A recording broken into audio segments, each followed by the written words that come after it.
Hello,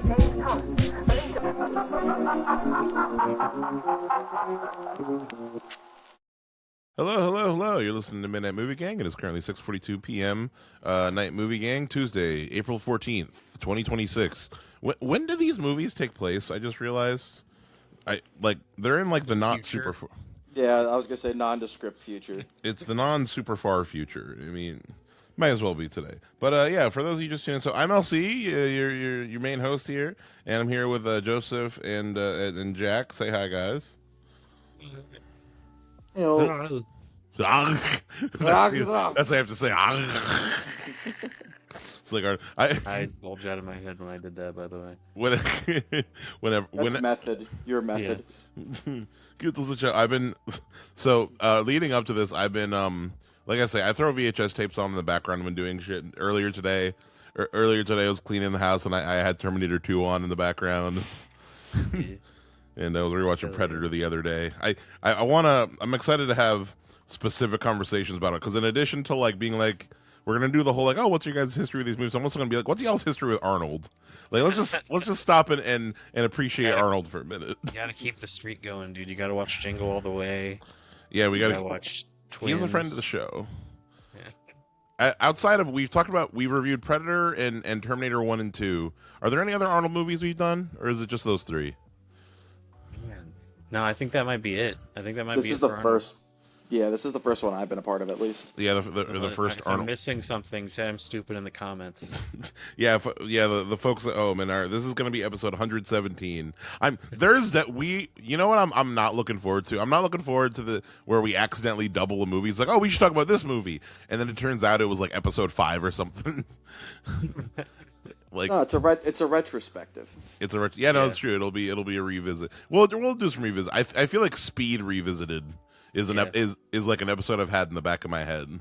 I think I'm still mad. Speed again. Speed. More speed. Maybe speed. Maybe E means extra fuel. Speed, but the E's are 3 for some reason. So Speed 2 is considered one of the worst sequels of all time, but it does have one of the best titles. Speed 2 Cruise Control, and they're on a fucking Control. That's a good one.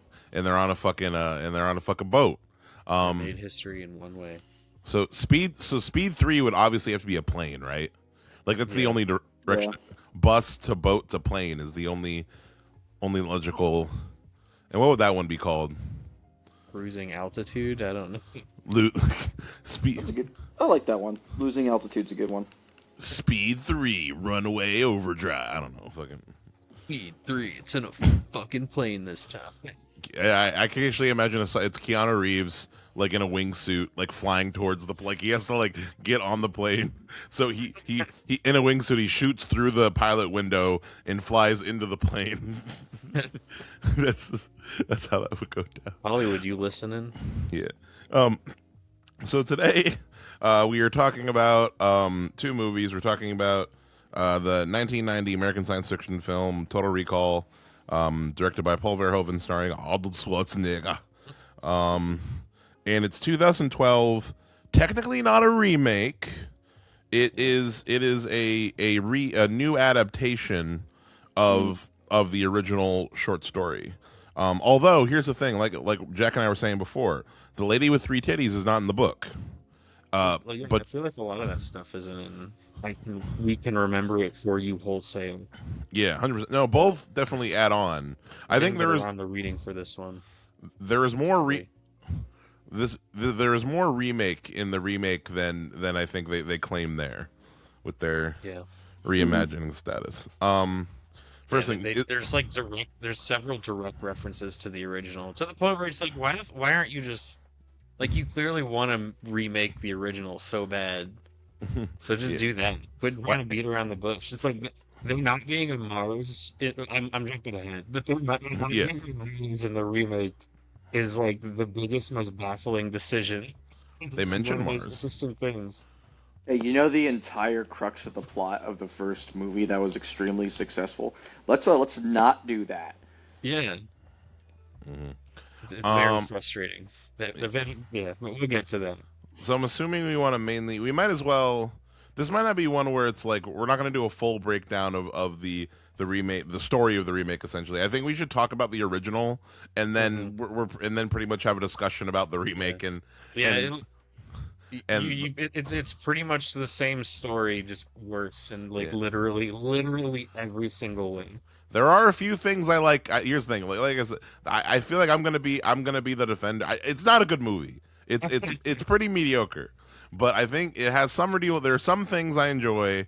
There are some things I find kind of impressive. Also, I think it's better than a lot of the other like action remakes of this era. I think it's a million times better than RoboCop, than the remake of RoboCop, Yeah, I didn't see that, which I think so came maybe out. that's affecting my. I'm only being this month because I knew LC would. I'm only comfortable being this negative because I knew LC would balance it out a little bit with I a would little be more optimism than I have. like I said, no. It's all right. We'll overcome them. When I say We'll take the fort. when I say I like things in the remake, I like two things. That's pretty much it.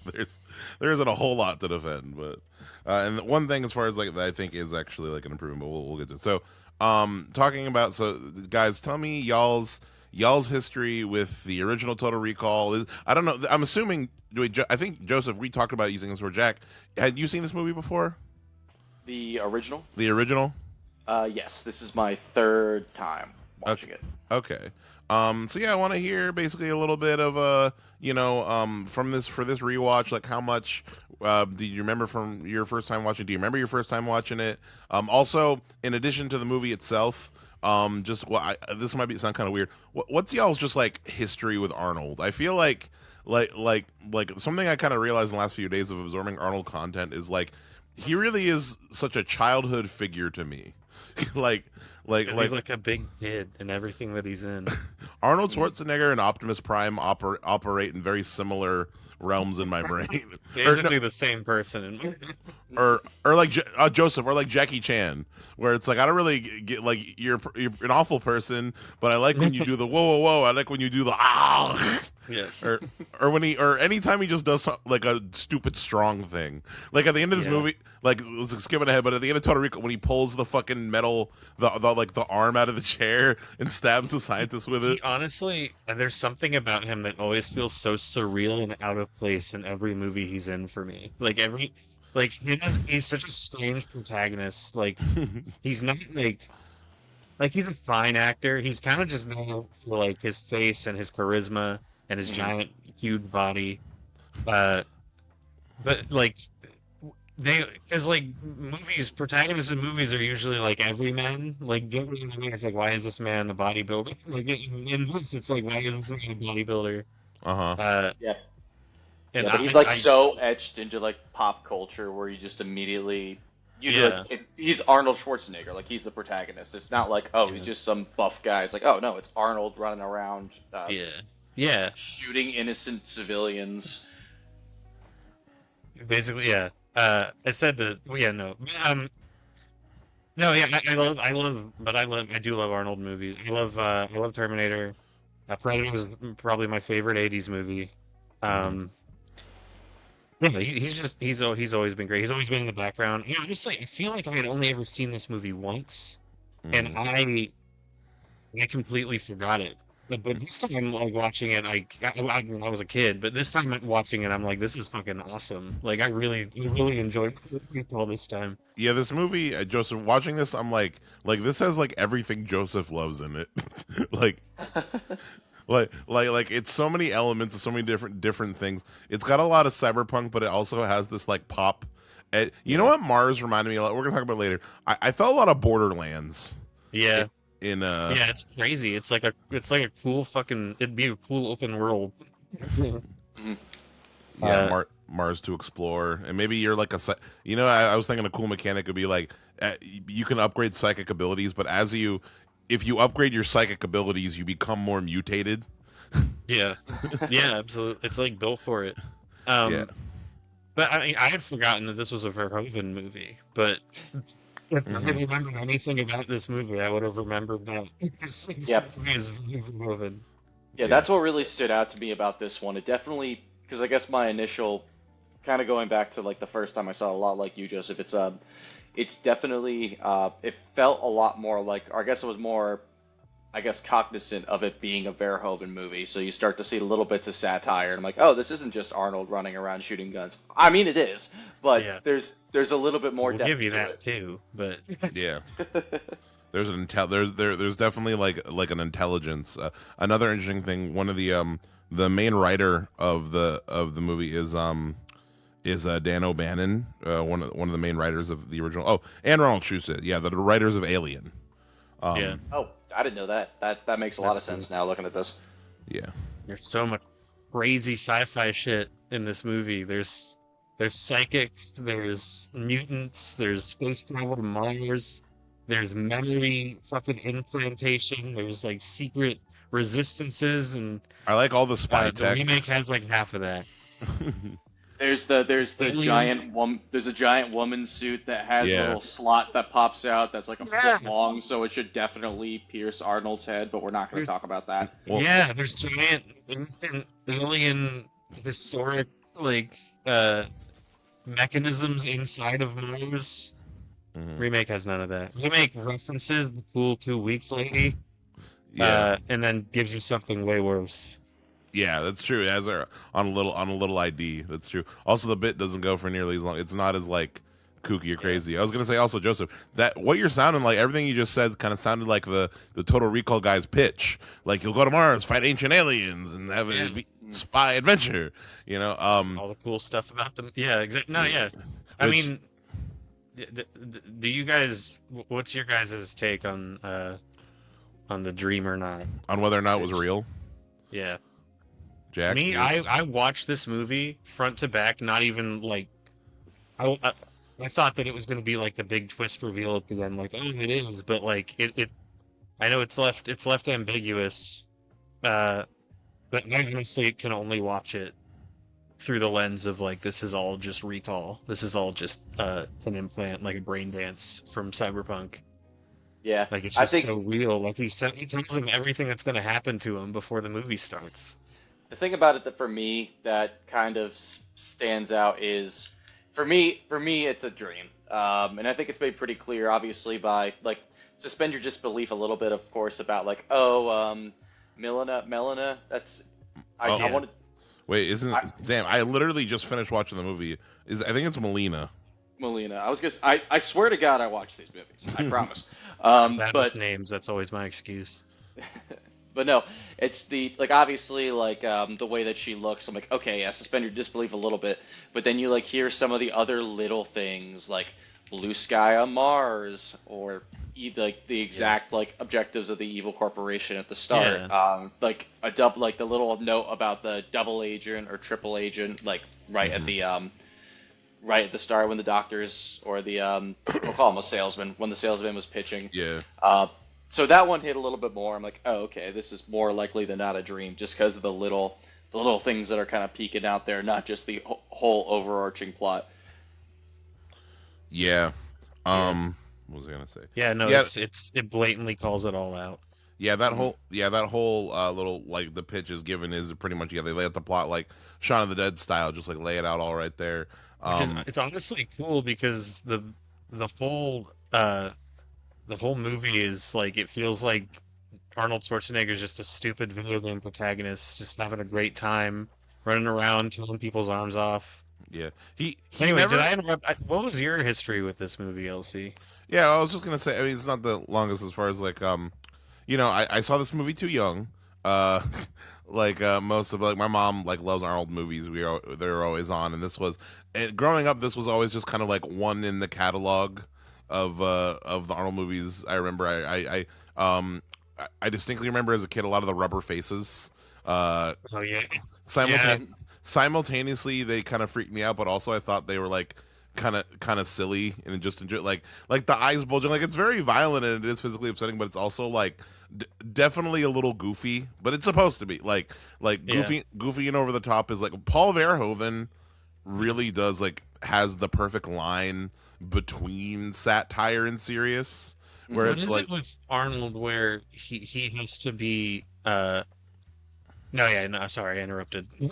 I'm curious of the question. Wait, what? No, like, what is it about Arnold where directors just need to make a rubber version of his head to like do Because something to in these he looks movies? he looks like he's made out of rubber, and that's actually something I was gonna say about That reminds me. I wanted to say about Arnold. He's one of him and Jackie Chan. It's a realization I had recently. Have such distinct, like very drawable faces. You know what I mean? Yeah. And Yeah. Arnold, that includes his body too. But as far as like as a kid, he's so recognizable. Like no matter what, like you're like, oh yeah, it's Arnold, or like it's the Terminator was I think was one of the first ones for me. But like he's like a living GI Joe. He's like a living action figure, and I think Yeah. that's an element of like why kids in He looks particular. like the Thinker. Yeah. And just something else that I was thinking about with Arnold, and something I was realizing watching this, that I feel like as a kid I appreciated about a lot of his characters is that even though he's a big hulking mass of a man, and like his strength is a lot of how he gets through situations, he doesn't really play dumb characters. Like his characters are never Yeah. meatheads. Like thinking about this movie, Predator, like at the end of in this movie and in Predator, a lot of how he gets through his situations are through like outsmarting the bad guy and by Yeah. like making intelligent play, or like Terminator. Obviously, he's a robot. He's got all this like knowledge and can do all this crazy shit. But like, even thinking True Lies is another one. Like as like he's like it's never just, and I think it leads to like Arnold is very involved behind the camera, like with his like Yeah. I've seen like talking about Predator. Probably gonna mention Predator a lot. That's what we're talking as far as like the key. But I was watching the behind the Feel his scenes. hand. Yeah, I was watching the behind the scenes of Predator a few months ago when Badlands came out, and I was rewatching the movies to get ready for that. And they talk about how Arnold, like, he'd like when he wasn't shooting, he'd still be on set talking to people, talking to the technical people, like asking questions. But like he's like very involved with like the craft, as Yeah. well. And I think that you kind of feel that between like his prior and I think you can tell that he has a really good relationship with the filmmaker, with like the directors and the Yeah. people behind Absolutely. like they always know how to, like, he's always just presented in the perfect way that he needs to, if that makes sense. Like, Paul, I think it would be very funny if every woman in the movie wanted to fuck me openly. Wouldn't that be hilarious? Right. But then what if I smoke a cigar right here? After we blow up the there's Every single woman in this movie is attracted to Arnold Schwarzenegger. yeah, well that's also they make fun of that in Last Action Hero, a movie that maybe Yeah. we should do one day as well, where he's like every woman in every Arnold movie is just like a supermodel. Yeah. But Yeah. Yeah. He's surrounded by women giving him the eye at all times. 100%. Yeah, no, there's even that little joke, the woman, the skipping ahead a little bit, the prostitute with dwarfism towards the end of the movie, which she's all like, if you need help, let me know. Taking him I love the little little group of characters at in at the brothel. in the club. Yeah. But it's a And club, Hank from brothel. Breaking strip Bad. club. Again, 2 episodes in a row. Hank from Breaking Bad. I should really know his. Wait, was that Hank? Yeah, the I one should with really, the one with the face in With- the in the with brothel. Yes, with the yeah, vagina guy with the face. face. Yes. It looked like a vagina face to me. Yep. I'm glad that you said it because I was about to say it, but I was like, We could be. yes. We I don't should have really to- know this we don't actor's have to name by mince now. words. I'm I was seen literally him in so many things, and I've just never learned his name. That's I the lit- character actor curse. oh god. I literally my Dean Norris. That's Yeah, it. yeah. I see That's- his name at every episode of Breaking Bad, and I never committed. Yep. That says more about me than you, Dean. Part of me was like, is that a I was like, is that a Busey? Is that like Gary Busey's brother or something? Because I'm like, Is that one of the Busey's? I first is that one of them Busey's? Well, because you know what, I think part of it is because when I think Paul Verhoeven, one of the characters I think of is Jake Busey in Starship Troopers, and also like we were talking about Alien and Predator, Gary Busey in the Predator movies, yeah, in Predator 2 as I think Peter Key is his name. Yeah, you would think that we would complete the Busey trifecta. Yeah, the Busey. Yes, exactly. The we should definitely just have like a Gary Connect the Busey-a-thon. dots. Yeah. I would just watch Point Break like 7 times in a row, and that would be my contribution. I love that movie. They're surfers. Joseph. Happen on your hands, rubbing it on your face. That was fucking. You healthy, sir? Peel the skin off chicken. Joseph, have you ever seen Point Break? No, I've never seen this, but I'm enjoying these random lines. We got to do a Point Break episode. Point Break is so good. And there is a sequel for that too, so that's the next one. That one, but- I don't think that one would be as fun because that remake, like I said, like I know that remake was super trash, like not fun trash of Point Break. It was just like I don't know,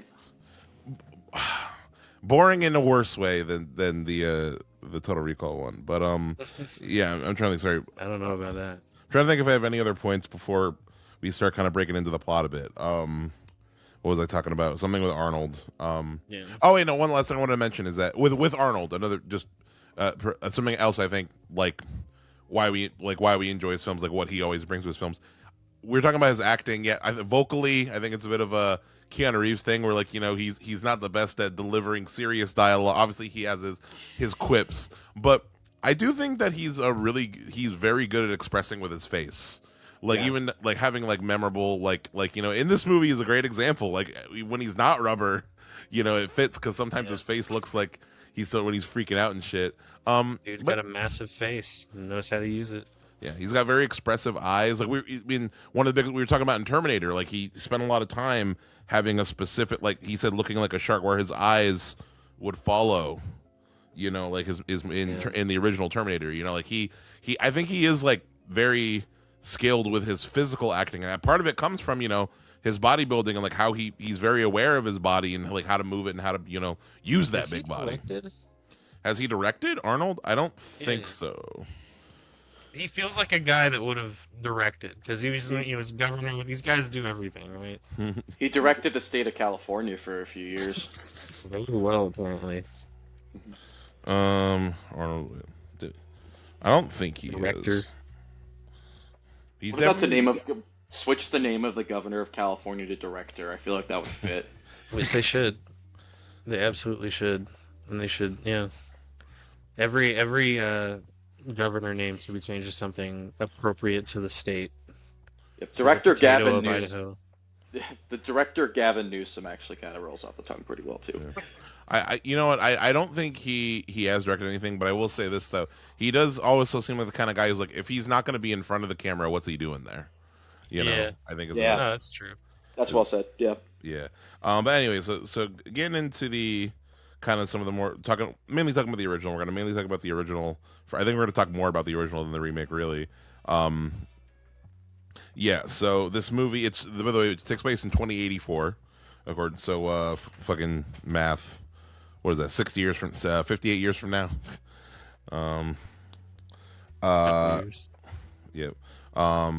We're on Mars. The movie opens up with Half of it. Yeah, for half of it, the second half, but the movie opens up on Mars, or in the dream sequence on Mars at least, where we see Arnold and Melina in some fancy Mars suits, some ye old 80s space suits, and they're hiking along the Martian rocks.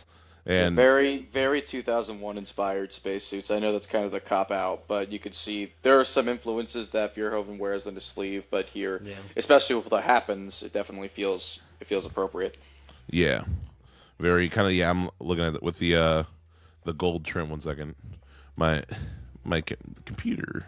But yeah, with like the gold trim, and yeah, very also like a little bit of like Ridley Scott's Alien in there. I think with some of the strapping and stuff.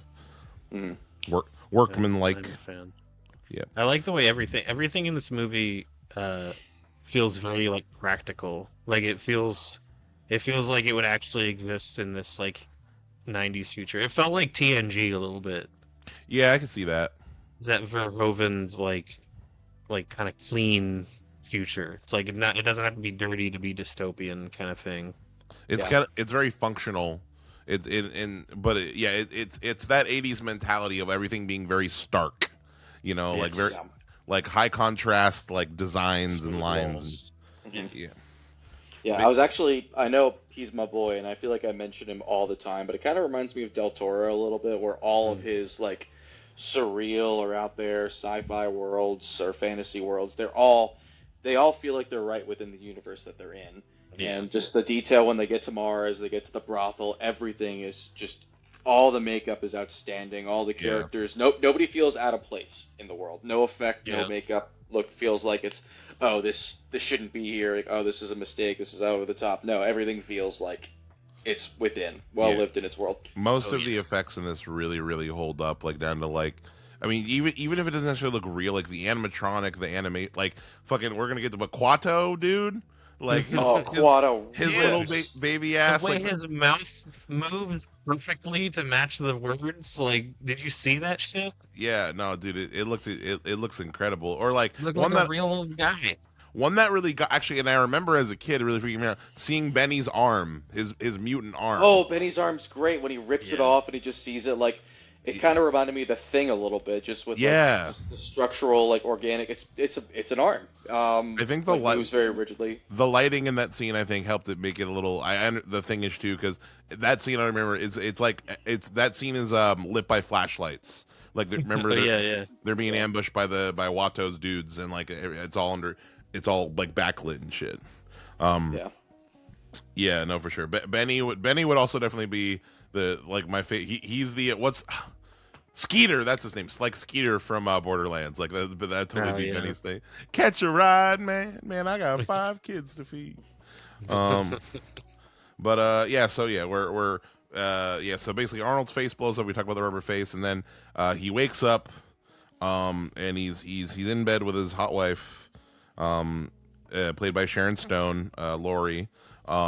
And you know he's historically been having these like weird dreams about a strange woman on Mars, and like he's all about going to Mars. He's like, man, I want to go to Mars. And Doug Quaid is seemingly a normal guy with a normal life, although like He never really, like, aside from like the adventure of it, he never really explains like why he wants to go to Mars. He just really want to move to Mars.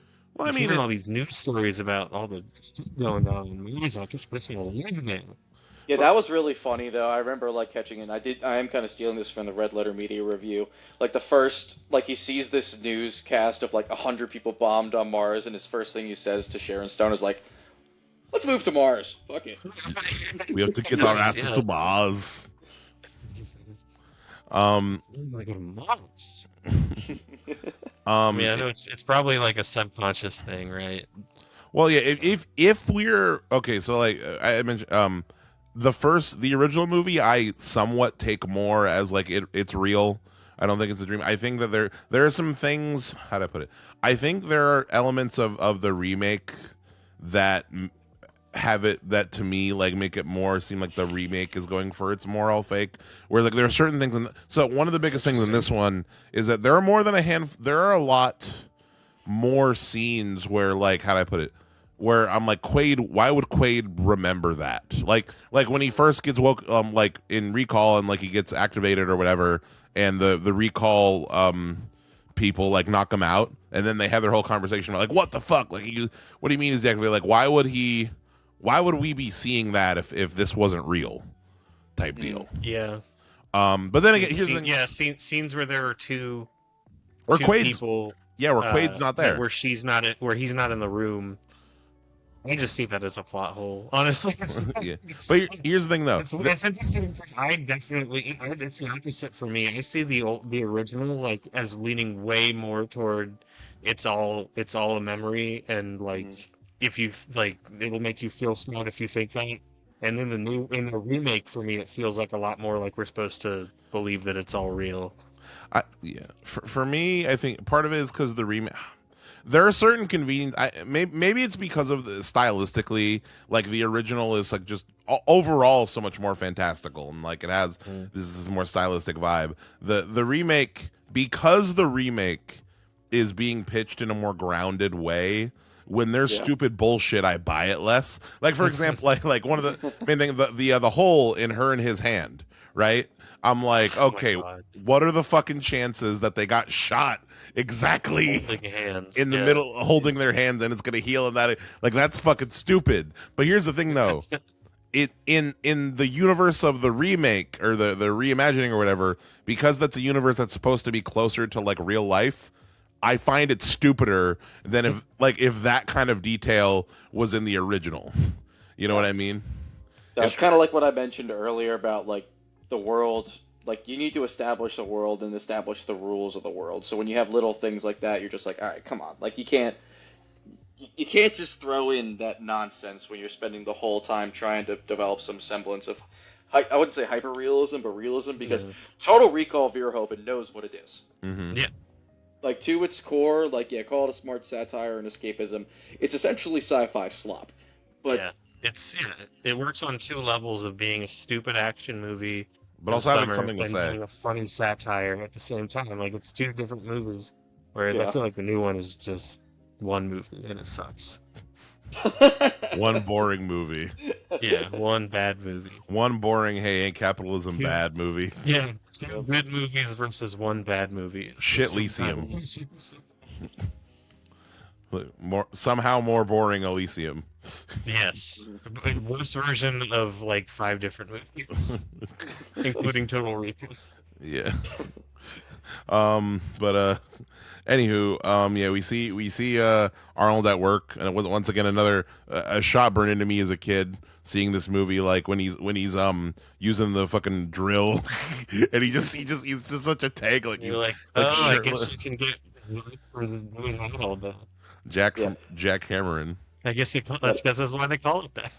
Yeah, Because it makes it's you actually huge. yeah, it's funny because the whole time leading up to the rewatch of this, I was hyping myself up because I thought it was Danny DeVito who played his coworker for literally like the week getting ready. I'm like, fuck yeah, I get to see Frank Reynolds with a jackhammer, and then it was another character actor who I'm forgetting the name of. Who That's does so play funny. here? I saw him and I was like, that should have been Danny. Was this before or after all Danny of said their no. movies? All the what movies, sorry? Well, is this before or after all of Danny and because Danny and Arnold made like a series of movies together? They made Twins. Twins. Who I'm else? trying to. Twins. The what's it called? The one where Arnold's pregnant. One second. Danny DeVito. Danny DeVito's in that. He's in Junior. Yeah. It's like he's one like their partners or whatever. Yeah, The only non-action movie Arnold movie I've seen is Jingle All the Way, and I fucking hated it. Maybe hold up. You know what? Maybe I just did what you Forgot did, he was in Joseph. so many like family comedies or regular comedies. Yeah. Well, I mean, yeah. No, Strange chapter of human history. well, that was more late '90s, early 2000s. Arnold was them cashing in on like him Real being settled more him down. well Yeah. on more being a family vehicle. I think. They tried to pull a tooth fairy on him. Yeah, exactly. Like the Rock's kind of like later. Pacifier. Yeah, exactly. Wait, pregnant. Arnold Schwarzenegger pregnant. I'm gonna get some Those weird. movies always work out really well. Yeah, it's Danny DeVito and Junior. Yeah, it's him and Danny DeVito. Wait, I just Ooh. showing the. What's it? Such a great pairing. He should have been in It's Always Sunny. Yeah, I think they made a third movie together too, or I could be wrong. Yeah, that movie will permanently scarred me with the. Wait, hold up. Do you remember the baby from that I've movie? seen that picture. I've seen that. I've never seen the movie, but I've seen that shot. So Yeah. Back to. Okay, but yeah, Arnold's at work, and then so he's all like, oh, and on the way, he sees an ad for Recall on the train the train ride to work. Where it's like it's for those of you who don't know, which by the way, if you're watching the spoilers for all we've been talking spoilers the whole time, but like if you don't like for those who like maybe don't know and who are just listening to listen, Recall is like in both movies, Recall is like a service, like a memory implantation service that you go to and like, hey, you can't afford to travel or you can't afford to have like a certain experience. Well, you come to Recall and you pay your for brain feel like you did it. yeah, we'll give you the memories of going to Mars or hooking up with Scarlett Johansson or whatever the fuck. Brain dances from Cyberpunk. Exactly. It's the same thing. Yeah. It is the brain dances, and Arnold goes there. Arnold's tempted by there because he wants to go to Mars, but his wife won't let him. Sharon Stone won't let him. But we got to get the ass to Mars.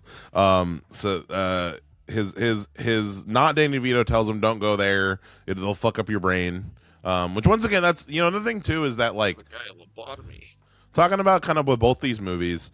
You can interpret the ending kind of in three ways, where it's like, yeah, one, it's real; two, it's all just the implant, or we're all in his head, it's all fake, but he's like going crazy, because that's kind of like what halfway like they insinuate is like, oh, if you go there, like they'll fuck up your brain, like you're gonna kind of hallucinate and all this stuff, and that could be what makes sense to me, because they like establish that like on one hand it's like it's definitely like this agent trying to warn him from going there because it's a risk, but also it's just foreshadowing for if like through the other lens way of viewing the movie is that my opinion is that he dies at Total Recall, or he becomes like horribly brain damaged, and he not Total Recall, at Recall, and that's like his crazy hallucination. Like he is actually freaking out and screaming in that chair, and all this stuff's going on in like that 2 seconds before he before he dies.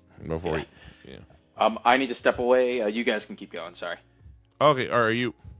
I don't know if he's stepping away for permanent or. Well, you just just for like 2 seconds. Sorry. Okay, cool. Okay. Rock and roll.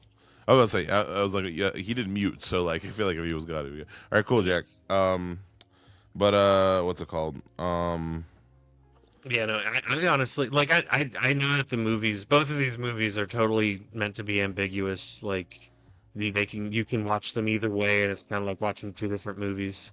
Mm-hmm. I honestly, this movie reads to me as just a dude playing a video game the whole time. That's what it feels like. That's what it feels like the whole time.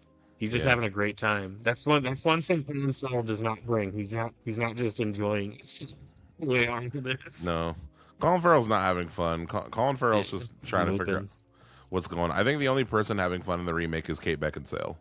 I think she's having fun. Everyone else is. Yeah, like nobody else knows that they're supposed to be in like a dumb action movie. Yeah, she knows what this is. She knows how this movie's gonna perform. Yeah, which really that's what I was gonna. The main good thing I think in the remake. I think she, in a lot of ways, like she's a fucking villainous. Like she like in her behavior and like how she talks to him, but also like she has like her fight choreography is fucking badass. Like she's doing. All these like there's a shot of she's got more screen time than Bryan Cranston. Like she feels more like the main antagonist. Yeah. Well, I think after them like the whole movie. The thing with her is that really they just all they really did with her is they combined the Richter character and the wife. Yeah. Is what they did for her. Like literally they just fused the purpose of those two as like to make her like a larger like henchman character. She's definitely a more interesting character than the wife in the first movie. Yeah, mainly just because she has more screen time. Yeah, Sharon Stone doesn't get to do a whole lot. Also, another thing too is that like there's no way in the Sharon Stone fight, like there's no way you buy that Sharon Stone's gonna beat up Arnold. But no, Kate Beckinsale fucking throws down with Colin Farrell. Yeah, Colin Farrell's no Arnold. Just body mass for sure. But yeah, so Quaid goes to recall. He gets the fancy pitch. I always like the nice, just like little moments, like the what's it called, the concierge lady with her little multiple the digital nail polish was cool. Yeah. I always remember that. Like that. It's funny, interesting. The vibe of Recall in this is like it's like how do I put it? Car dealership. Yeah, exactly. It's like agency or something. It's more kind of like corporatized, like big, like trying to be fancier than it is. Whereas like they go for like a meditation spa vibe in the or like a bathhouse kind of vibe. It's a big splurge. So there's a sales guy right there, and he's in your face the whole time, and you really like the sales guy in this movie. Yeah, he's pretty cool. When Quaid asked about the guy who got lobotomized, he's like, "Motherfucker, why you got to bring that up?" We're safe. Yeah, we're safe now. No issues. We're safe. But he brings up fine now. His totally not legally mandated chart of like, see how safe it is statistically. He literally pulls up the company script. He's like, "My name is blank. We are safe. Okay, you're good." Yep. Exactly. You sign this. Yeah. Yep. Just one set on Mars in a blue sky where he's a Martian secret agent. Just going through the Wikipedia, and they're about to implant his memories, and he wakes up seemingly he already had the implant, and it's the first time we see Arnold kind of fucking freak out, you know, like veins. There's a shot where he goes under, and then there's another shot like right after that when people start running in, and like I feel that to me is like that's when recall starts. Like that's when the actual dream starts. Yeah, when the plot really gets going. So they don't want anything to do with him, so they throw him in a Johnny Cab. I always forget. I love Johnny Cab. There's nothing. I love that animatronic, the effects tied to it are so great. How did I get in here? Good. The door opened and you walked in. You rolls Another thing, not in the remake. Yeah, no Johnny Cabs. No, nothing as fun as it. There's so many like fun little things and memorable. There's a lot of little memorable moments like that like don't necessarily like little characters. This movie is very quotable. Also, that's another thing. All of the side characters are memorable. Even the little, like the extremely little ones, like when he gets to Mars and the little girl who offers to read his palm, like the little like touch that he does on her chin when he gives her like the money, a Mars quarter. Yeah, it's just like little moments like that were like definitely thought of either by Arnold or by Paul or the writers. Like everybody, the attention to detail for those little moments of humanity I love it. It just somebody put thought into that. In that moment though, with the little girl, she says, "Hey, I bet I can guess your birthday," but then she just goes, "You're a Taurus, right?" And I wouldn't give her a that. Like, what the fuck? What? Like, you had a 1 out of 12 chance. Like, shut the fuck up. Yeah. No, he knew he got conned. He was gonna give her the quarter either way. Yeah, that's true. Yeah. But he just walks away and he's like, "Ha, dumb bitch." Yeah. Fucking dumb kids. But what's it called? What's it called? So the Johnny Cab. You know something else weird about the Johnny Cab? Why is it Why is it you're able to joystick control it? Like why is why can you control it at all? Yeah. Aside from like an emergency stop. Like I feel like when an angry Arnold Schwarzenegger comes in, they're like, "Well, we got to be ready for this." Exactly. Yeah, Johnny's just like, "Okay, yeah, you can go ahead." Yeah. That's another moment in this movie where Jack, are you pouring something? Yes, I realized now. I was about to say it sounds like I'm peeing. I'm just getting a cup of water. His I swear to God. I was going to say that it's all good. You have no idea. Folks at home, just so you know, there's no pissing going on, but that's a strong stream, Jack. It is a very strong. Strong. It's a very healthy stream. I mean, very healthy water fountain. Yeah. Strong. Yeah. All I can say is I can't confirm or deny that he's peeing. I can only go off what he says, just like you, audience. Just like this movie. Anyway, Quaid is attacked. Ambiguous. Quaid is attacked by non-Danny DeVito, and some other goons, because he went to recall and like he's like, "You were activated when you weren't supposed to," and all this secret agents. And the first half of this movie, or you kind of like do, it's talking about multiple movies. The first half of this movie that's on Earth is a fun like little just like chase. Like there's a great sense of urgency in this first half. Like he's on the run, like he is on the run from people trying to kill him while simultaneously trying to figure out what the fuck is going on. Yeah.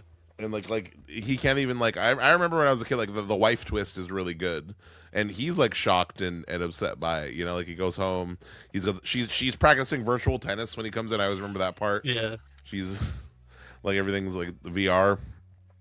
Mm-hmm. But she has her little fight with her wife, and Sharon Stone is like good in this part. She's a good villain. And then we also get introduced to Richter, to Michael Ironside, always who's a slimy bastard in this movie. Michael Ironside is awesome in this movie. Yeah. He is great. And I love the detail that like his wife is the one who is assigned like, to the be one who Howard's has wife. to pose as Arnold's wife, as Quaid's wife. So like another little Arnold touch, I believe, is that he's constantly being told how much his wife enjoyed having sex with Arnold Schwarzenegger instead of him. The little jab from his buddy, just like, "Oh, you think she hated every single time?" It's, oh my god. I'm sure she hated it.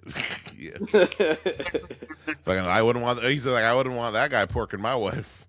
He said, pork, bring like porking, old school. Yeah, bring back Porkin. Bring back porking for real. But yeah, no. So yeah, they get part Michael Ironside. So he's So basically, another whole reason for Michael Ironside to hate Arnold, just like that level. Yep. But yeah, no. So there's so they have a bit more of a chase. There's a scene. Ooh, so we get a scene where he stole a gun from one of the goons.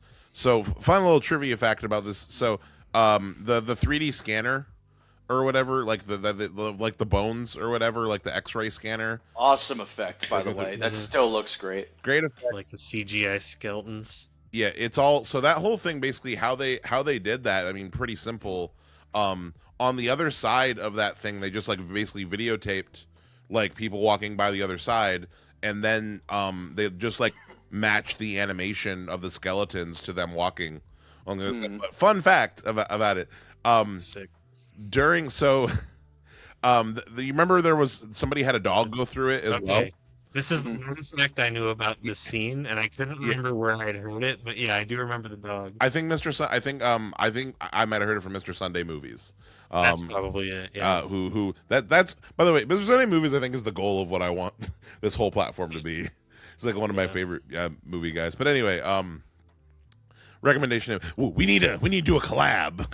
Actually, hey, Mr. Sunday, if you're out there, I will.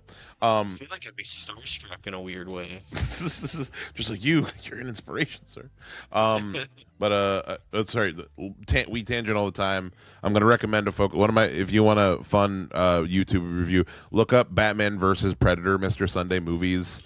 They show the whole they kind of make it into a motion comic and like narrate through it, and it's a lot of fun. But anyway, sorry. The fact is, the take that they they thought was the best take of Arnold walking, the dog that they had took a shit halfway through the take, right? And very quickly you could see there's footage like the trainer trying to get the dog to come quick, it was like completely untrained too, wasn't it? The dog. Well, no, I think the dog was trained. I just think the dog had to take a shit right there, and like damn, that's the best. So that the shot they used, yes, they matched Arnold, but they kind of had to make up the rest of the animation for they kind of had to like put in the extra to make up because Arnold, like it was the best take for Arnold was the one where the dog shit, so they had to kind of like the dog took a shit. They had to do some like little guesswork with the animation on that, but which is funny. I'm gonna be honest, the dog taking a shit would have been such an awesome little Easter egg with Arnold walking skeleton by. Yeah, and just you see the dog like as the dog skeleton hunched down taking a shit. Yeah, because that happened in real life. I wonder if like Arnold like looked back like something smells like shit. Yeah, I mean it would have made this movie a little bit more lowbrow, but I have no problem with that. Yeah, that's what the remake needed. Yeah, needs the energy. It needed dog shit. It needed to fucking lighten up a little bit is what it needed. That's true. It needed to not take itself so seriously. Just take a deep breath, rip a joint, and you're take chilling. A lap. I just realized something about the remake is PG-13, but it still had the 3 titty lady. 3 titties is I guess okay for PG-13. Yeah. I saw the unrated edition and I watched the whole time. I was like, this is PG-13. Like what what's unrated about this? Well, no. The 3 titties are still in the theatrical cut too. I have no idea what the difference could possibly be then. And also it's like one extra. It's like another fuck from a deleted scene or something. I don't know. I'm gonna actually complain about. Yep. Sorry. Go ahead. No, it's so lame that the remake isn't not an R-rated movie. I hate that they just made it like a summer teen blockbuster. Especially since the original is so. Same thing with RoboCop. The RoboCop remake. Such a down. I don't know why it never works out. Yep, and the thing about that, I'm gonna go to the 3 boob lady for a second. Like when he goes to Mars, like, and he sees the 3 boob lady, like it's in a brothel with mutants. Like your brain's like, okay, this makes a lot of sense. Like it's a part. This character, like while it is played up as a gag, it's still something that's believable. Like within a brothel of mutants. There, it's literally just a woman on the fucking street. Just with 3 boobs for no reason. That's true. Yeah, like there isn't mutants. She just has a deformity or something. Well, I think the implication is like they're in kind of like a cyberpunk. Like I think she got the 3 boobs from what are the robot docs in Cyberpunk called? The Ripper Docs. The Ripper, yeah, she got the 3 boob upgrade from a Ripper doc. Like I think I don't think it was a mutation. I think in the remake it's not a mutation. I think it's something she wanted. Yeah. This movie's not smart enough for No. surgery. No. Not that Yeah, later. there's no implication. No one else has like crazy augments either. Well, I don't know. the only It is reason completely out of place. the only reason I say that is because the aesthetic of the remake is way more Blade Runner-y. Like I think they were taking way more.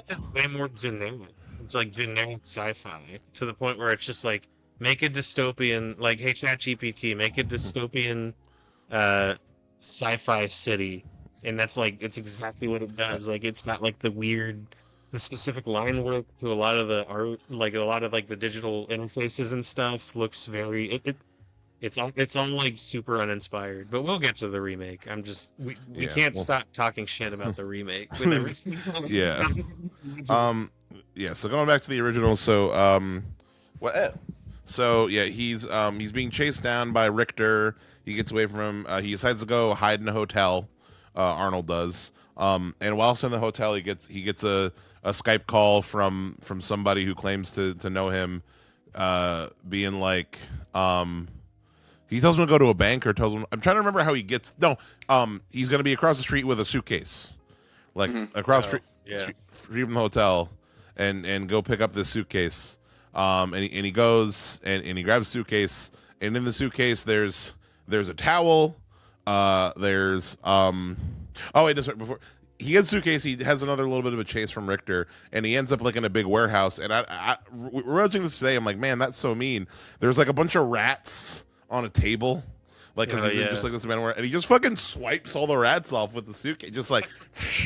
And that's after he told that old lady that tried stealing the suitcase to fuck off. That's another little detail that I love too. Just this poor woman that sees this sketchy suitcase on the side of the road, and she said, "Fuck it, it's not 2000. It's not after 9/11. I could take random things." Yeah, No Country for Old Men hadn't come out yet. And then Conan the Barbarian fucking rolls in and just like fucking pushes her ass to the side. She has some balls too, like actually fighting Arnold. Yeah. That's true. Yeah, she thought she could take Arnold for reals. Yep. But yeah, there's in the suitcase. There's the device, the nose device we get to, a towel, a video. The spy watch. I wanted him to use way more. He only uses it once.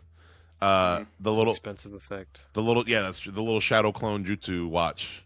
Some gadgets. Like I forget. Like even down to like.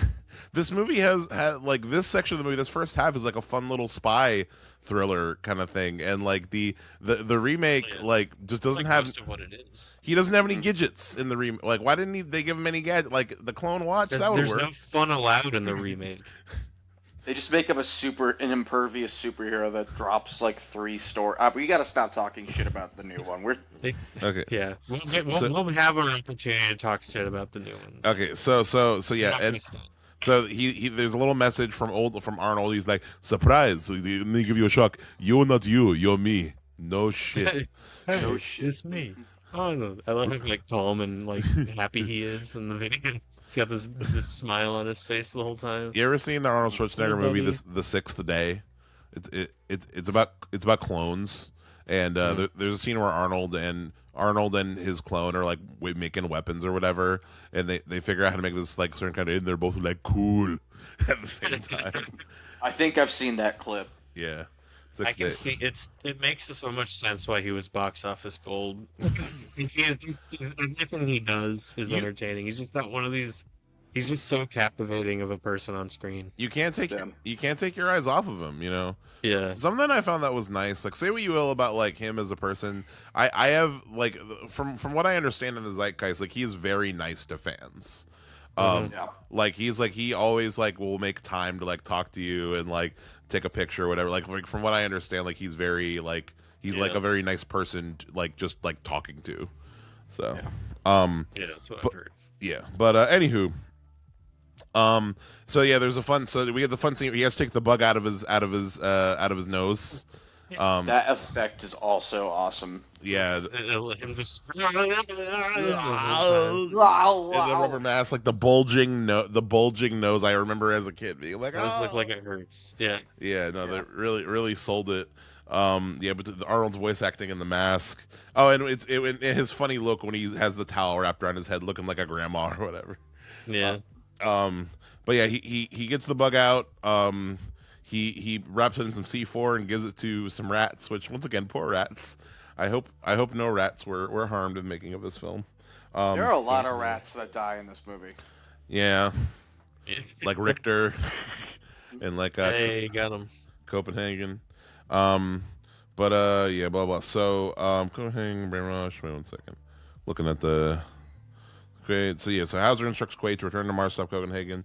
So yeah, so we get one more little chase scene, from Richter and them, and Hauser goes to Mars. And yeah, as soon as we get to Mars, like I forgot how much of like a vibe switch, like how it becomes a way more of a what's the term? I'm trying to Red think of. Faction, dude. Yeah, Red Faction. I was play Red Faction. Borderlands was kind of what I was thinking of. Like I love the look of Mars is all I'm trying to say. Like I like this kind of thing where it's like, yeah, it's just like a really poor worker state, and like it feels kind of like a it's so Star Trek cramped. world. Yes. Like this wouldn't feel very out of place. Like this whole movie, honestly, could be like R-rated It wouldn't Star take Trek. much to set it in Star Trek. Yeah. If they did like a fucking HBO Max presents Deep Space Nine, Yeah. that would actually be dope. Hold on. God, I hope. Like, I wish and pray.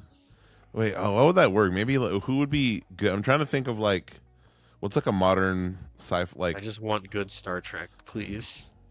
I'm trying to think who could do like. Moderns. I'm trying to think. I would- Sorry, go ahead, Jack. I was gonna say, what's the one with is it Alexander Scar? There's the one. Alex Garland made it. What's the name of the series? Are you thinking of The Expanse? No. The Expanse is okay. It doesn't. It like The Expanse is the closest thing I can think of to being like a modern. Maybe. I'm just gonna say yes. That name sounds right. I don't know, some kind of like our like hardcore Star Trek would be fun. But Devs? Are you talking about devs? Yeah, I think Devs. I think that's it. yeah. I've heard good things about that. But, do like with- Alex Garland, but I like how who knows? cramped Mars is. Like all the cars, like all the cars driving around, like not just the taxis, but like any or just people are walking right in the middle of these Yeah, cramped there's streets. no real roads. It's like a series of tunnels and halls, so Yeah. people and cars can just both go down them. It's like an ant colony. It's like it's literally like an ant colony. Yeah, That's it's what pretty sick. Yeah. Yeah, so he gets to Mars. I like one of the first establishing shots we get where he's on the train and we hear just like some people talking about like, no, they just want our air, trying to feed. But then the Martians and they found that Martian shit. What, you don't believe it's real? Like, Yeah. that's another thing too. Is like I feel like there's a good amount of like they utilize the extras well, and like people like we hear little snippets of background and we see how people are living in we see the people of its world and the internal politics, whereas like I mean, I was about to say in the remake, but we're not gonna there's a Similitude. great world building is all I'm trying to say. And then I forget when do we meet Benny. Oh wait, no, we totally skipped when he gets to Mars. The lady suit. Do we want to talk about the lady suit? Yeah, the lady suit.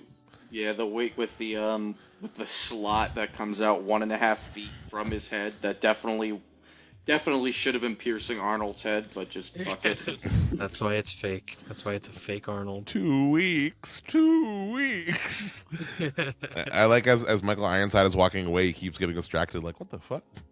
It reminds me of that SpongeBob episode where he only remembers fine dining and breathing, and then he gets asked for his name, and he's just like, "All right, well, time to melt." Indeed. Yeah. Well, probably inspired by this movie. that clip. But yeah, then his whole head expands, and I like that. So the effect of the splitting woman's head's fun, but then also it's a big rubber Arnold head once again. Yeah. Might be my Doesn't look- Yeah. That This is, like, specific great. Arnold head might be my prop. He's like making like a weird face, like, and just Yeah. like moving in like a weird way. And then he It's throws. the Arnold scowl, the Terminator Yeah. scowl. Yeah. It's actually a reused prop from Terminator. Is it? No, No, that's I- interesting. I was about to say, like, I could buy that as far as, like, because there's the infamous rubber Arnold head in Terminator 1. Just Yeah. you remember the shot where it's like when he cuts Yeah. his eyeball out, Yeah. and it's like a rubber head. Except that rubber head looked like shit compared to this rubber, which James Cameron had always said like he hated how that rubber head ended up looking. Which I mean, it is a better, but it's iconic, you know, like it's Yeah. It was Yeah, of let's- its time. yeah, it looks like it was fun. I think I'm gonna watch Terminator after we record. I'm thinking like I want to keep my Arnold train going. But and, Feeling like a Terminator kind of night. yeah, Terminator 1. I watched the Blu-ray and last time I watched Terminator 1 was when we watched the VHS, Joseph. But Yeah. I want to watch my Blu-ray. Yeah, that's the last time I watched it too. Yeah.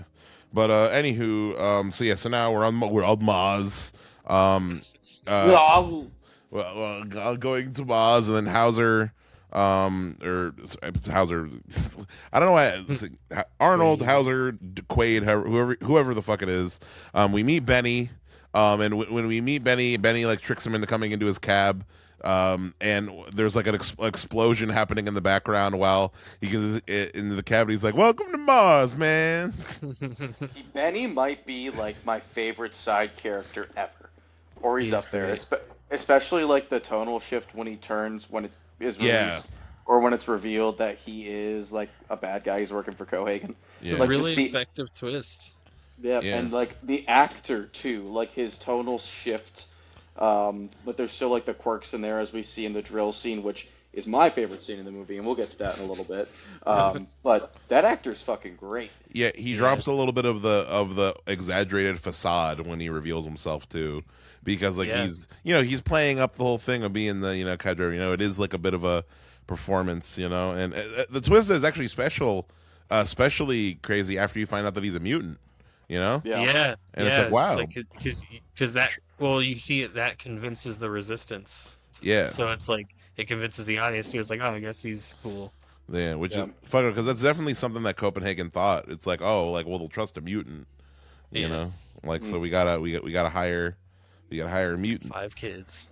with 5 kids or 4. Well, no, I'm not even married.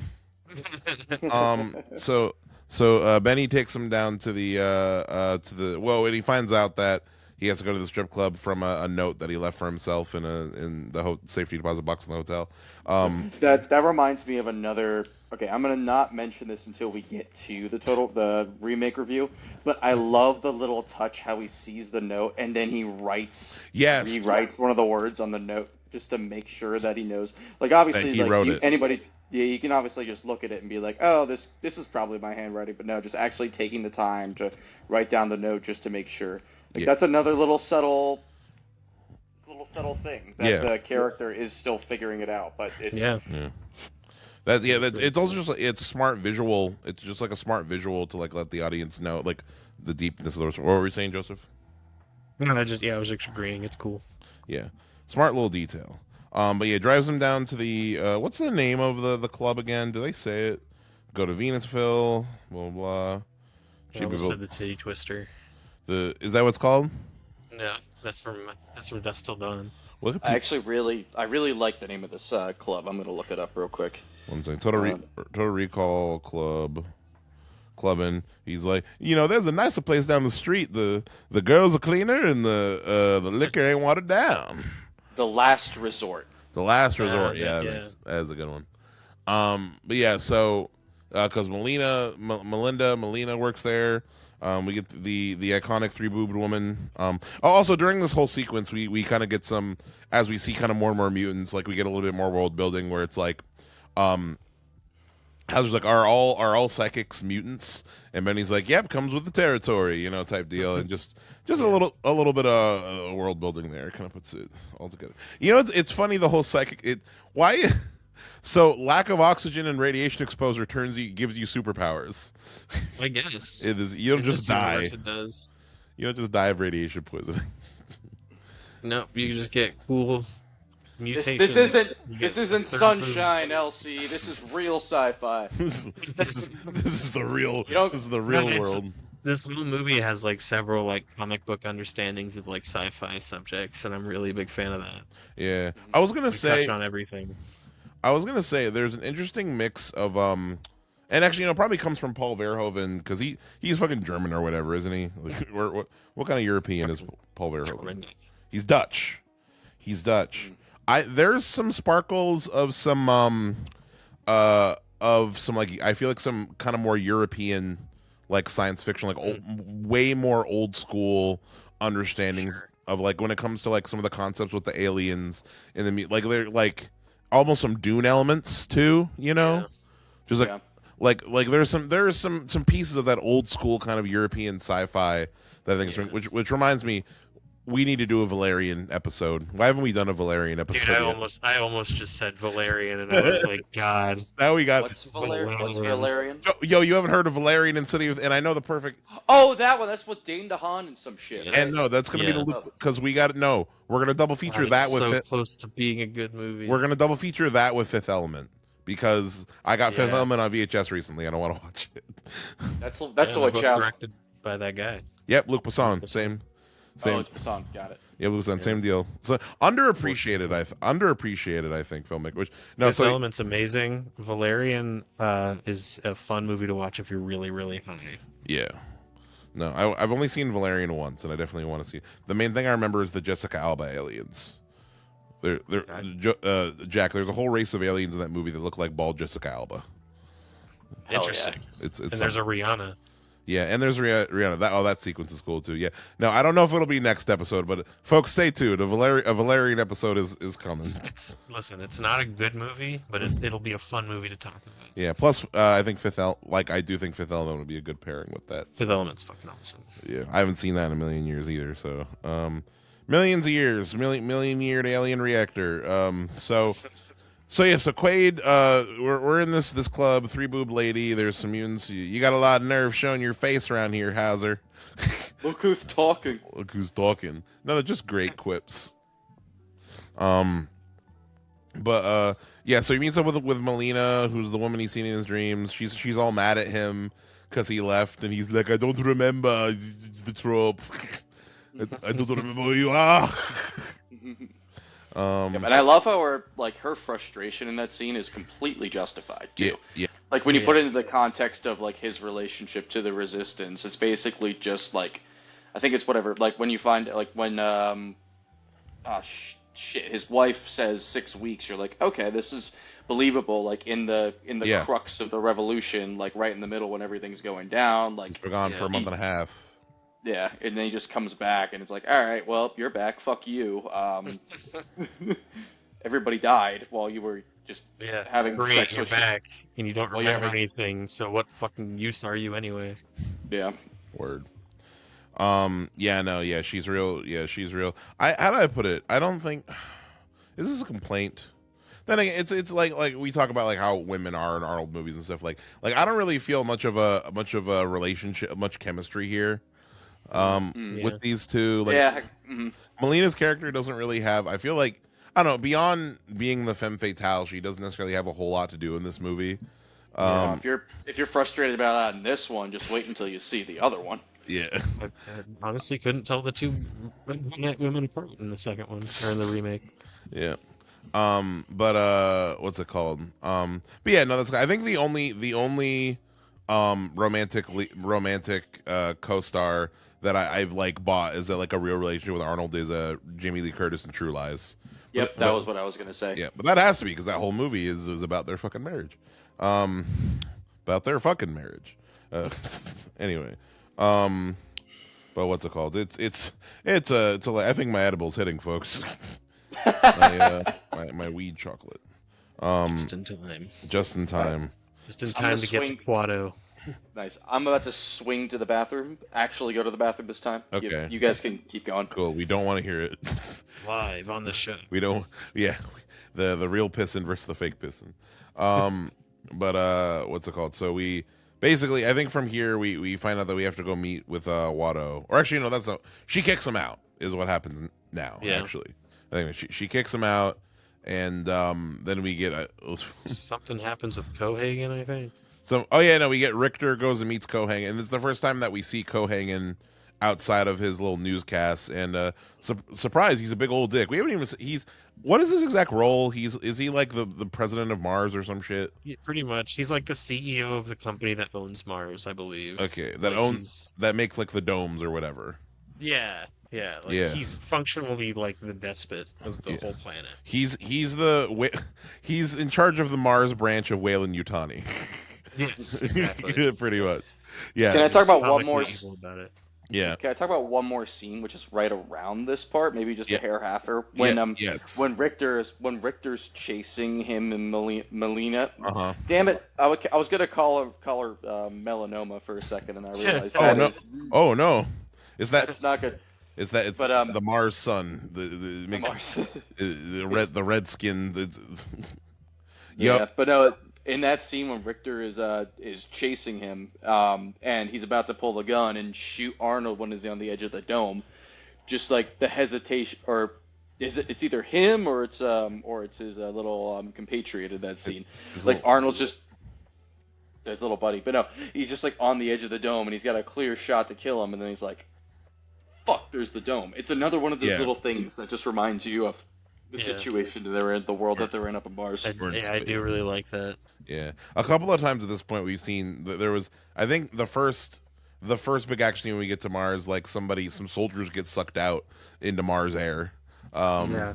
And They fucking explode. pretty violently. Because Mars is a vacuum in this movie, by the way. Jack, something that Jack the not to You guys didn't hear me pee, right? no didn't hear you pee at all. But Okay, just making sure. Yeah. I just realized something. I just had a realization with Luc Besson. So I was just thinking about old sci-fi and all this stuff in Mars.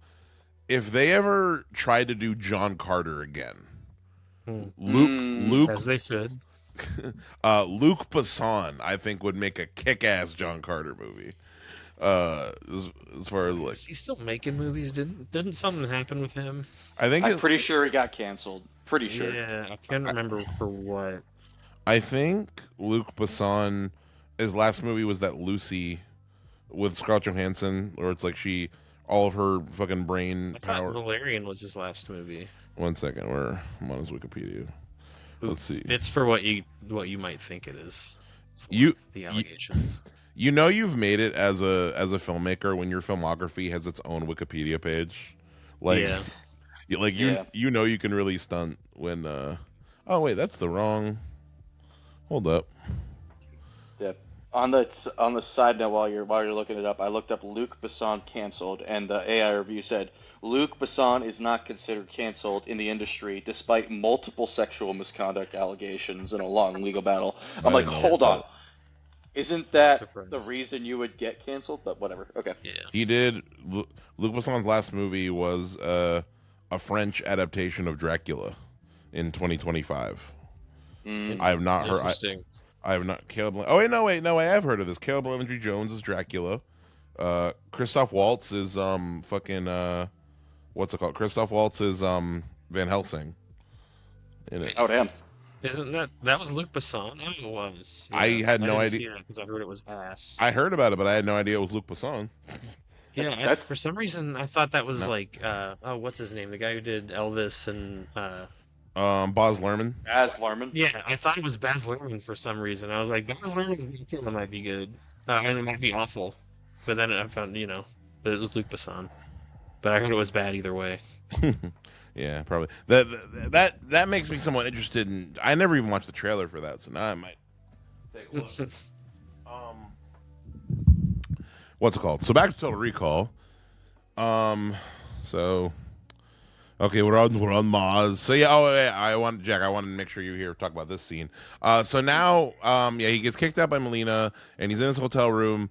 And a man shows up, and he's like, "You're actually dreaming right now." Big fan of this scene. Yeah. Oh, that's when that gun by the dome scene happens, like right after this. But yeah, this scene's awesome. Yeah, no. So it's like this guy who claims he's like a psychiatrist or whatever is like, you're having a paranoid schizoamnealism or whatever, and he's like, It's convincing too. you're in a yeah, no, it really is, and you see that Arnold is like freaking out about it, and then it's like, if I won't convince you, then maybe this will. And like he brings in his wife, seemingly not being murderous. How do I put it? Yeah, I love the gun thing, and I love the bead of sweat. Like, Yeah. I didn't remember any of this, and I was like, "Whoa, it's so cool!"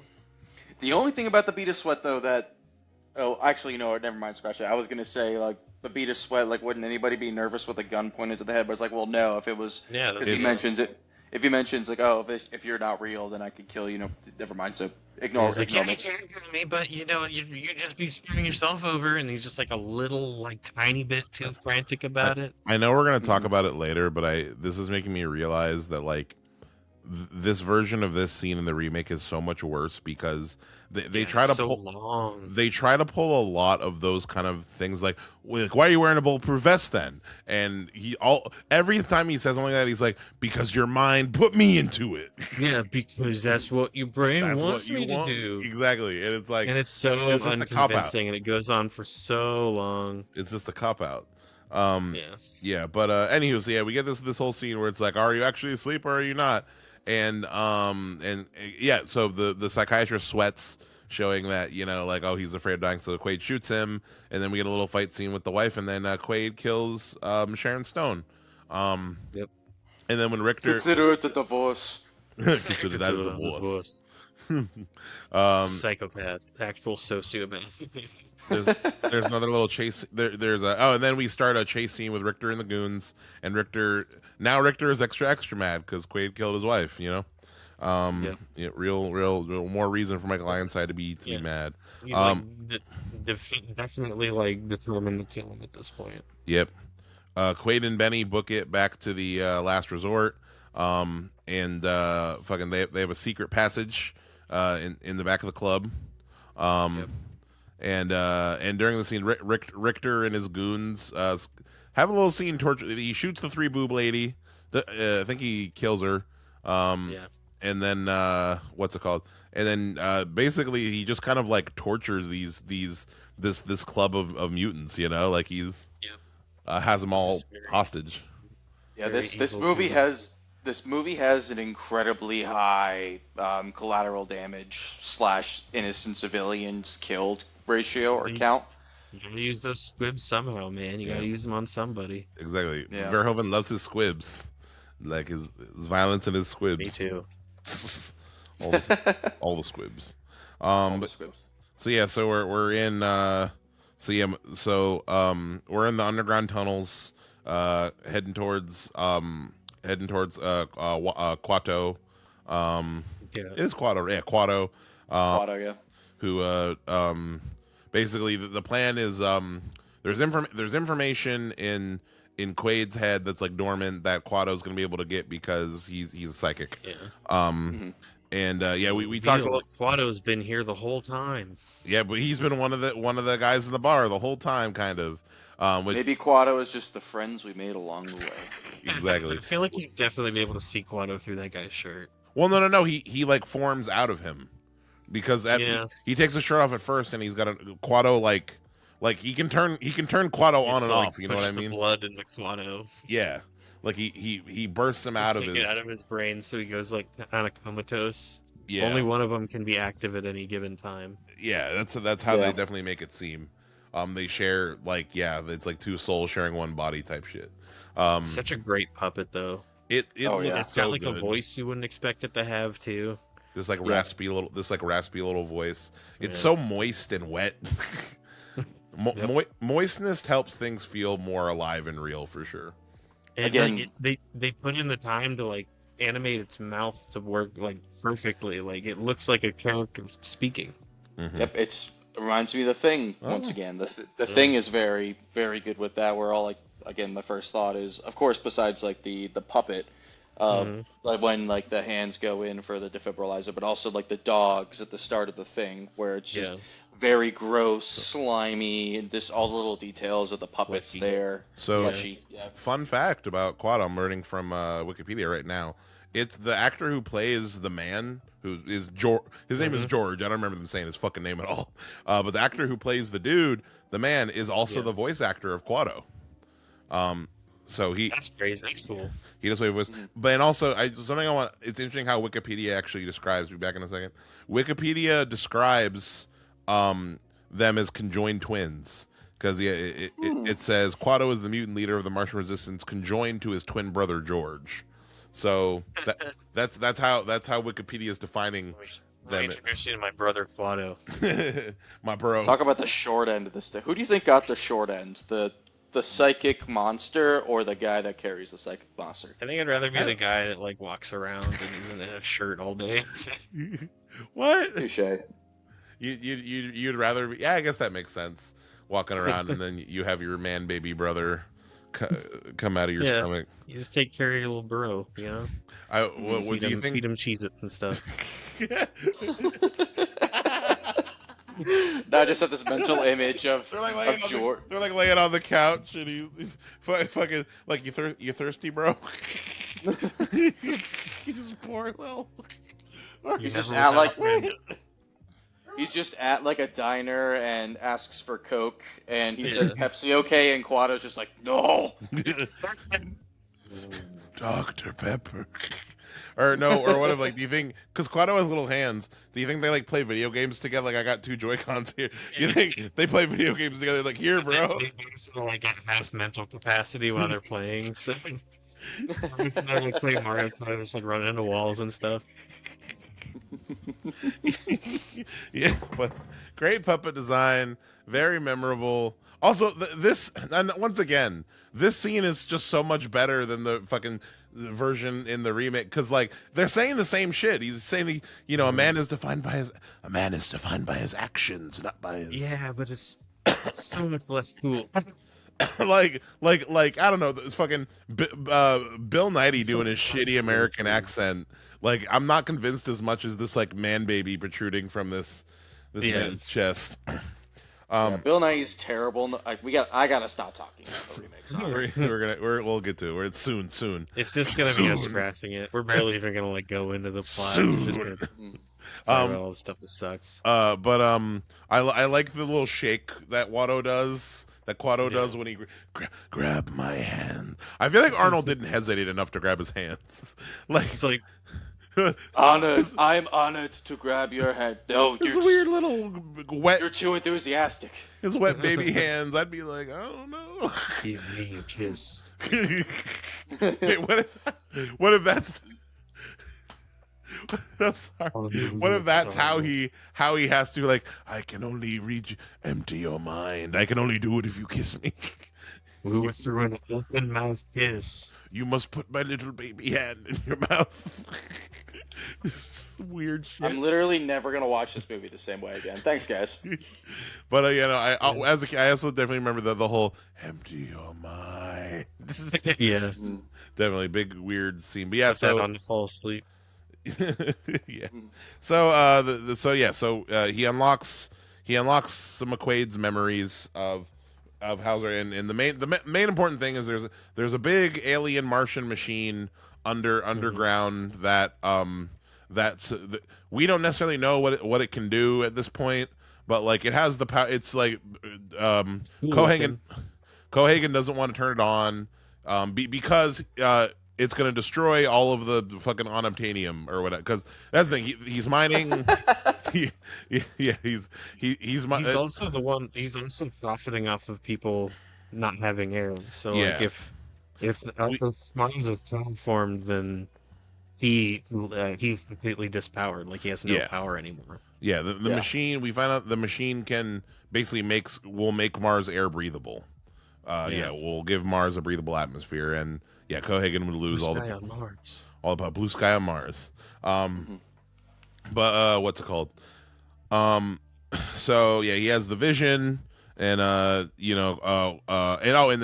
the middle of the vision, the bad guys show up, and while George he's like, snap out of it, come on, we have to go. Like he runs with his baby and his baby brother, and let's see here. They get got by Richter and the bad guys.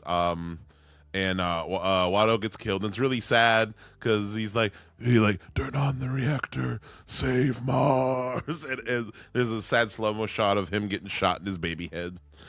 Yeah. We're just gory enough to not quite like just to kind of tip the scales in the ridiculous and maybe a little funny. Yeah, it's just part of it is like, how do I put it? I think the reason why there's a funny element to it is because like it's so ridiculous, but it's executed like in a way that's so believable, you know. Yeah. Like it just perfectly rides the line so well. Like Paul He's Verhoeven, so great. he's the master of because it's the same thing. He's It's still alive, right? he's still alive. Is he still directing? I want let's- to see new Paul Verhoeven movies. He is old as shit though. He's 87 years old. So Yeah. Okay. He directed L. L was the last movie that I remember. Hell. ELLE. let's see. I'm looking at this wiki. What the I would show it, but something's wrong with like my little my window that shows my computer. Something that is not what my computer screen looks like. But I don't know what's going on. So sorry, folks. You don't get to see. Okay. You should probably get out of that little beat TV. Maybe you'd have better connection. Exactly. It's fucking up my shit. There we are. Benedetta, 2021 biographical psychological film. Yeah, L was 2016. And his last movie was It's completely under my radar. Are they good? I'm getting a bad vibe. Yeah, I was gonna say um, this is either really promising or really not, which is Yeah. the same thing for a lot of Either things. a But gem or a reception of disappointment. Benedetta. I mean, Benedetta has 84% on Rotten Tomatoes, so Okay. you can. Why have I not heard of these movies? Am I stupid? I don't think no. I don't think this movie. Looking at the thing, I don't think it's a French film. I'm looking at it. Okay. It's a French. That's just why we haven't heard of it because we're dumb Americans. Dirty American. Yeah. yeah, Actually, it looks like it didn't get a wide release in America at all. So yeah. So, our dumb American asses. But yeah, Watto gets killed. It's all sad. And then we get the big reveal now that it was actually Hauser, Arnold Schwarzenegger before the brain fucking the recall, Brain fucking. the brain messing with is he was in on it the whole time. It was Hauser's plan to erase his memory so that he could be the perfect mole, so that to get past the psychics. Because like, hey, if he doesn't remember, if he's a whole new person, then they can get past the psychics and find Watto. So really, he was a triple agent the whole time, pretty much, like the pitch said. And then what's it called? So right now they wanna erase Quaid's. They want to put Hauser's scan of Hauser's brain back into Quaid so he can have his body back. And in a really fucked up scene, they talk about how they're gonna make Melina. They say like, we're gonna make you fucking docile and a sex slave basically. make you a sex slave. Like he's like every woman should be, and he's just such a fucking It's a slimy. little extra gross right at the end. He's such a slimy bastard. He's most of the politicians in this country right now. Fucking just piece of shit. And I like how he dies in this movie. But what's it called? Joseph, what are you grabbing? Oh, it's a cat. Yeah, I gotta retrieve my cat from the bookshelf. Rock and roll. But okay, I'm not gonna. I guess I'll. Blossom is napping really comfortably over in the beanbag, so I don't want to disturb her. Blossom, the second host of the show. But yeah, so we mentioned the scene earlier. They're in the recall machines, and Arnold with his super strength fucking pulls out the arm of the chair, stabs the scientist with the fucking big screw and stick. and then he proceeds to violently kill the fucking scientists. He breaks Melina out. And then they start making their way to the reactor to turn the reactor on because Quaid had the vision. And then Jack, you said you want to talk about the scene where we get the second run in with Benny. They hit a wall, a brick wall, and then behind them is the big bulldozer, which that thing is a really cool design. The big bulldozer drilling machine. That thing's in red faction. You know, Benny's driving, just like screw you. And Arnold and Melina's running to come. And Jack, you want to talk about this scene? It just reminds me again. I'm also stealing this from the Red Letter Media review, but it feels so apt. It's the comparison was made to Indiana Jones in the Indiana Jones tank scene, Oh yeah. where he's basically just climbing Yeah. along and like trying to penetrate it in whatever way that he can, and Mhm. of course the screw you. Yeah. Remorseless, multiple murderer, just like Indiana Jones as well. Yeah. Period. Noted superhero Indiana Jones, definitely not genocidal maniac Indiana Jones. Word. Well, Psychopath. he pretty much only killed Nazis, so I think I'm fine with that. That's fair. But what's it called? Because official opinion of the show: Nazis are bad. Yeah, hot take. Yeah, this Official hot take. Anywho, I remember in watching it this time, I forget how like they start getting cut up by the machine. Like even Melinda a little bit, she starts getting fucking cut up. yeah. But Arnold grabs like a little hand. I say a little, it's huge. It's like a giant hand drill, but he's Arnold, and he stabs Benny through like the little door or whatever. And we don't see Benny get cut, but when he pulls the drill out, it's all covered in blood and guts. Yeah. Yeah. But then they make their way to the reactor and they see the big Martian reactor, and Quaid gives a lowdown of like all of Mars is ice under Mars. It's all ice. So what happens once all the ice is gone? He melts the ice. What do you?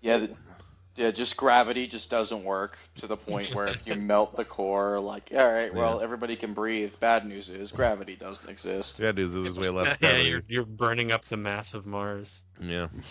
But that's true. Well, it's all just going into the atmosphere. So we get our final kind of fights with the goons. Quaid uses the Shadow Jutsu watch. Once you think it is Quaid, it is. Shoots him. What's his name? Michael Ironside gets disarmed on like they're fighting on like a little elevator. It's literally disarmed. He gets literally disarmed. Again, See you at the party. And then the fucking psycho, yeah, same person. indeed. Another great line delivery from Oh Arnold. yeah. Just always, just all aces, all of his lines. But then they have like a little final shoot down with I was about to say Doug Jones because it is the same actor who plays Doug Jones in RoboCop, the guy who plays Cohagen. What's it called? So they shoot out a window out. And when they shoot out the window, Quaid activates the reactor as they're getting sucked out. Cohagen gets sucked out immediately, and he starts to convulse, and he dies in seemingly such a painful way. Those effects are insane. Yeah, The inflating heads. I really like how spastic the movements are of them. Like they're really like freaking out while they're really unpleasant. yeah. It looks super super painful. Arnold's eyes bulge out of his head more than they usually do. Yeah, I was gonna say I think that's just they didn't need a mask for it. They didn't need effects for that. Arnold could just do that with his face. What's it called? Melina and Arnold get sucked out, but the atmosphere machine's going. It's building the whole plan. Something I forgot is how it just smashes all the fucking windows on Mars. Yeah. Thank God it made aim too. Yeah, it causes some collateral damage while it's fucking putting the atmosphere back in. Yep. Speaking of the damage, I really like how they cut back to and from like the people that are on Mars and like the town or city on Mars. Like it's not like an angry like pretty much like revolution end of the world kind of deal. Yeah. It's like everybody's just like, wow. They're all suffocating. Like they're all falling asleep. Yeah. All they're just passing out, getting ready for the inevitable. Like, what else can you do, right? Yeah. Yeah. They're just cutting down the resistance just by just cutting off their air. Yeah. Just hella fucked up, letting them choke. We're gonna get to paying for air soon. We'll have to pay the air the fucking air bill. Air tax. It's coming. Air fee. Yeah. Paying to breathe is on its way. Anywho, so Mars has an atmosphere now. It's got a pretty blue sky, and Quaid and Melina are looking off to the Martian horizon, a whole new world to explore. and he's like, wait, I just had a bad thought. What if it's a dream? And she's like, you better kiss me before you wake up. And that's the end of the movie. And part of me was like, is there going to be like an extra twist where it's like then he does wake up type deal, Yeah. which very well could be. Nope, it's ambiguous. It's supposed to be ambiguous, but you can take it however you want. It's a happy ending, really. Yeah. It ends perfectly. Yep. It ends like it's got the hero, Doesn't like obviously lean the too hero, hard one way or the other.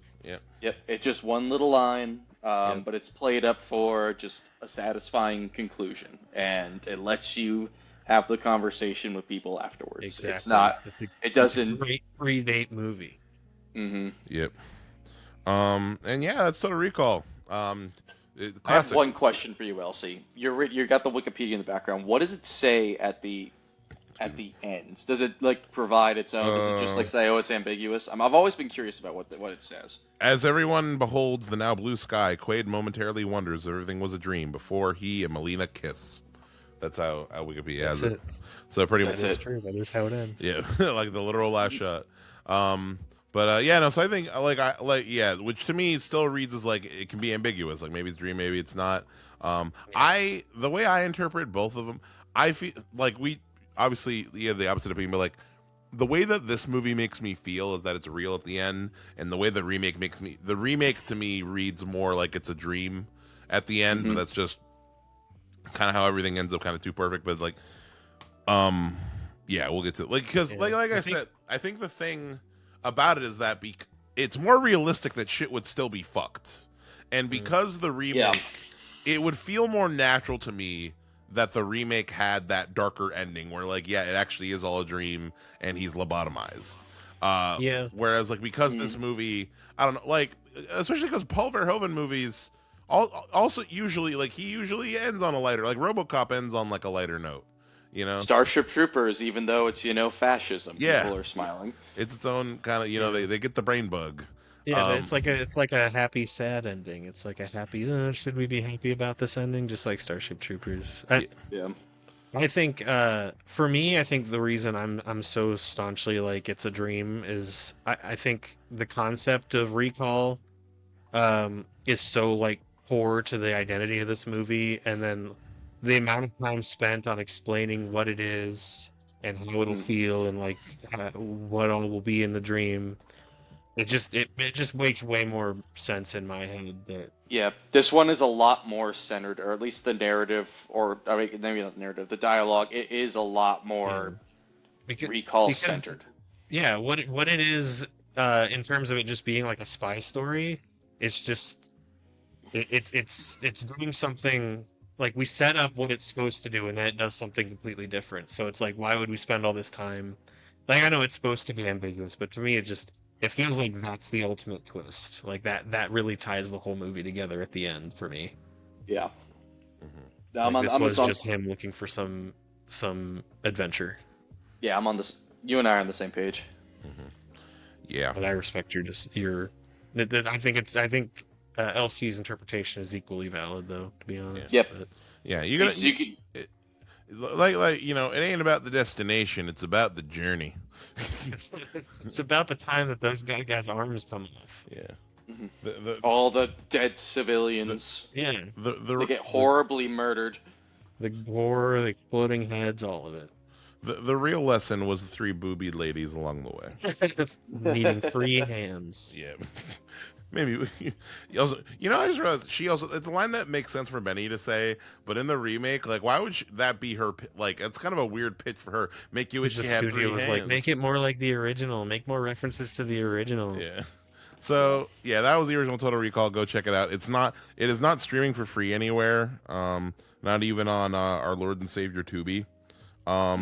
It's very worth a rent. It's also it's easy. You see this one on You go to a couple of Goodwills, you'll see this one secondhand on DVD, no problem. It's one that pops up. So check out Total Recall. Oh, it's on Paramount Plus if you have Paramount Plus. There you go. But yeah, now let's talk about a little bit the remake. So we're not going to go through. Wait! We got to do the prop first because I want to claim. I want to claim the prop before you guys do. I'm taking Johnny Cab and I'm running away with it. The whole Johnny Cab. That was the whole Johnny considered. Cab. Okay. Dibs. I would love to have a Johnny Cab, but you can have that. My prop is Arnold's exploding head, like Arnold's inflatable head, and I Is would have it fully inflated in like a glass box. That's a good one. You're talking about his, not the woman head, but his head. No, no, in the when he's in Mars and his head is expanding, when his head is that rubber head. with his eyes bulging out and shit. Exactly. Yeah, that's a good one. I'm here's the thing. I was gonna pick Arnold's head when he's inside the woman's head and he's just got like a weird look on his face. But I That don't want whole to. bit, I don't want that to whole choose. effect. I don't want to choose Arnold's. I don't want to choose Arnold's head to any state because you already chose a different Arnold's head. I mean, we can both have Arnold heads. No, and they can meet on the weekends. I want something else. Let me think. Maybe I'm trying to think if there's any cool tech like in like later in the movie. I really, You have Watto. I can I have really Watto. like the projector, the person projector. Hmm. Yes, Yeah. that is. Are you talking about the watch? Yeah, the watch. Yeah, the watch. Yeah, that could be a See, cool. my second choice was a different Arnold head, the one where he pulled the bug out of his nose. Oh, that's a good And it one would have too. the bug like halfway stuck up the nose. Shit. All right, so it sounds like let's all just do 3 heads. You get the bug. You get the bug. Elsie gets the eyes, and then I get the rubber head after the lady's head gets taken off. Sure, that works. I'm trying to think of just something physically that's just so iconically Total Recall. I think maybe one of the recall chairs. Yeah. Yeah. But if you could convert that into like a comfy, actually, yeah, that's what I want. I want a Total Recall chair, but as long as it's comfy. like I'll sit there and watch movies in it as long as. Oh wait, no, actually, I want a Total Recall chair, but I want it set up like a gaming chair. Like it's got like the controls, and dude, It's not very comfortable. I'm gonna be dude, like, and I just play fucking No Man's Sky VR and that shit, and then that's it. recall. Yep, I want the chair. Okay, so the 2012 reimagining. Do we have to talk about this? We're not going to go through the plot. Here's what we're going to do. I think before we just start talking shit about it, I just want to talk about all the differences there, like just plot structure. Obviously, it's PG-13 instead of R, but as far as like the actual differences in the story, the biggest thing is no Mars. There's no Mars in this version. Bummer. What? And when I realized that, I immediately turned against the movie. The whole thing it's based around in this is that the world is irradiated except for Britain, England, and Australia are apparently the only places left in the world. Colony. And it's called the Colony and the what's it? And the UFB, the United Federation of Britain, and the Colony in Australia. And there's a big tube, there's a big elevator that goes through the center of the earth every day that brings workers. Big hole in the world. Just a big hole, which, how long did that take to make? That's almost. Yeah. I don't for even. real. I don't even remember that, honestly. That's like the whole. I know that. That's like the whole thing. No, And it's like with the amount of money and effort it took to make a hole in the world that like essentially an elevator that can travel through the world, could they not have just made like a crane? Or could they not have made a Mars colony? I feel like that's just as much, if not easier. Exactly. No, when I say I don't even remember that, I didn't even remember that like halfway through the movie, and then they brought it up, and I'm like, oh, okay, that's significantly less interesting than Mars. It only exists to be an action set piece at the end of the movie. That's it. It only exists to foreshadow the whole, like, you go zero gravity for a second in the middle of the Earth. It's like this will come up later. Like This will be a cool. By the way, can I just say this movie is so fucking Call of Duty? It's insane. Yeah. But It's Call of everything Duty, about this, dude. I just keep thinking about Call of Duty. They even I'm pretty sure Call of Duty even used that like zero G shootout stuff thing a couple times. Yeah, like straight up that. The plane. music was Call of Duty as fuck. I think that was the main thing. Like it was so generic, like 2010 action movie. Joseph would. This would be in the same DLC pack as the Tenet Call of Duty. Well, because Tenet could totally be Call of Duty. Jack, have you seen Tenet? I have, but I didn't see it since it came out. We did an episode He on saw it. it, and he will see it. No, he's already seen it. He will be seeing it in the future. He'll see it backwards. He saw it, and he lost it. Saw it backwards. One of the things me and Joseph always come back to is like how it'd be so cool to make a Tenet video game, but it's not possible. Like you You just play the whole game in reverse. you need Yeah, we need consoles to be able to go predict back the in future. time. I want somehow for there to be like a first person shooter where there's an inverted team and there's a non-inverted team, but that literally just can't happen. Breaks the fourth dimension. You just can't. By time travel quantum physics game studio. But anyway, okay, there's that difference. What else? The whole there's no mutants. No Arnold. There's no Arnold. There's no mutants. The core of this movie isn't about like mutants and it's more about the robots. It's more we're exploiting the poor people and we want to police them more by making more police robots. The robots is where like just if you were mentioning how No Mars took you out or you turned against it, for me it was the robots. Yeah. Instead of having like actual like fascists like working for a corporation up there, like people like just immediate robot army. I'm just like, okay, so this is like every other sci-fi action movie I've seen. Got it, cool. Everything in this movie was done better by some other movie. Yeah, every single thing. Another we had mentioned earlier, but yeah, they combine the wife and the Richter character, where like the wife is more the primary henchman antagonist, like the primary physical antagonist. And then one more thing that is different, that's weird, that like I thought was something from the book, but it's actually not from the book, and I'm like, why even put that in there? The fact that like they did facial reconstructive, because Colin Farrell plays Quaid. He used to be Ethan Hawke. And he used to be Ethan Hawke. And like Ethan, during like the little like radio transmissions, it's like Ethan Hawke being like, "Yep, they surgically altered your face." What? That scene that goes on for a million fucking years of him talking to little Ethan Hawke head. I thought the same thing too. That took like 5-6 minutes when it could have just been. I don't know. I feel like the scene with Arnold when he's talking to himself only took like 2 minutes. Yeah, no, quick. The first movie moves. And the scene where the guy's trying to convince him he's still at recall both take a million fucking years. Yep. You know, this movie's long. It's like 2 hours and 15 minutes, 2 hours and 20 minutes. If I remember right, I don't think it's that much longer than the original. It's just the original's paced so much better. Yeah, the original is just fun, and this movie is it's not at all. It's deliberately like it took. You can tell it came out post Dark Knight because it's like trying to be like, what if we did it like dark and like edgy, gritty and grounded. But we were also cowards about it and constantly referencing the original movie. And, like, it's a reimagining of the original story, but it's still, like, a remake of the movie. Come on, guys. It's like, can you pick what you want to be? Can you make one creative decision movie? Yep, I do like that Dark Knight. I do like that Dark Knight comparison. I mean, I hate it, but I do. But it makes sense. Yeah, no, every movie of this time just had to be, like, a gray, serious. Like, I think this is also the time this is earlier than that. Like, the Jason Bourne Legacy came out the same year with Jeremy Renner. The same kind of like, we got to be like edgy. I think it's still like it's the tail end of like I think the 9/11 era of films where like everything just had to be serious. Like there could be no fun when it comes to action and violence. What a fun thing, but not fun. That'd be cool.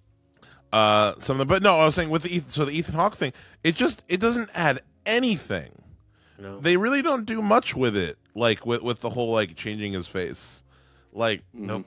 Like it doesn't. It's not even like a twist. It's like I guess they would do that. I don't know. Yeah, it's like I don't know. Like, did they? Was it a thing where like they both tried out for the role and fucking the director liked them both? So it's like, okay, you get to be Hauser and you get to be Quaid. Okay, I'll throw Ethan Hawke a pity role in my movie.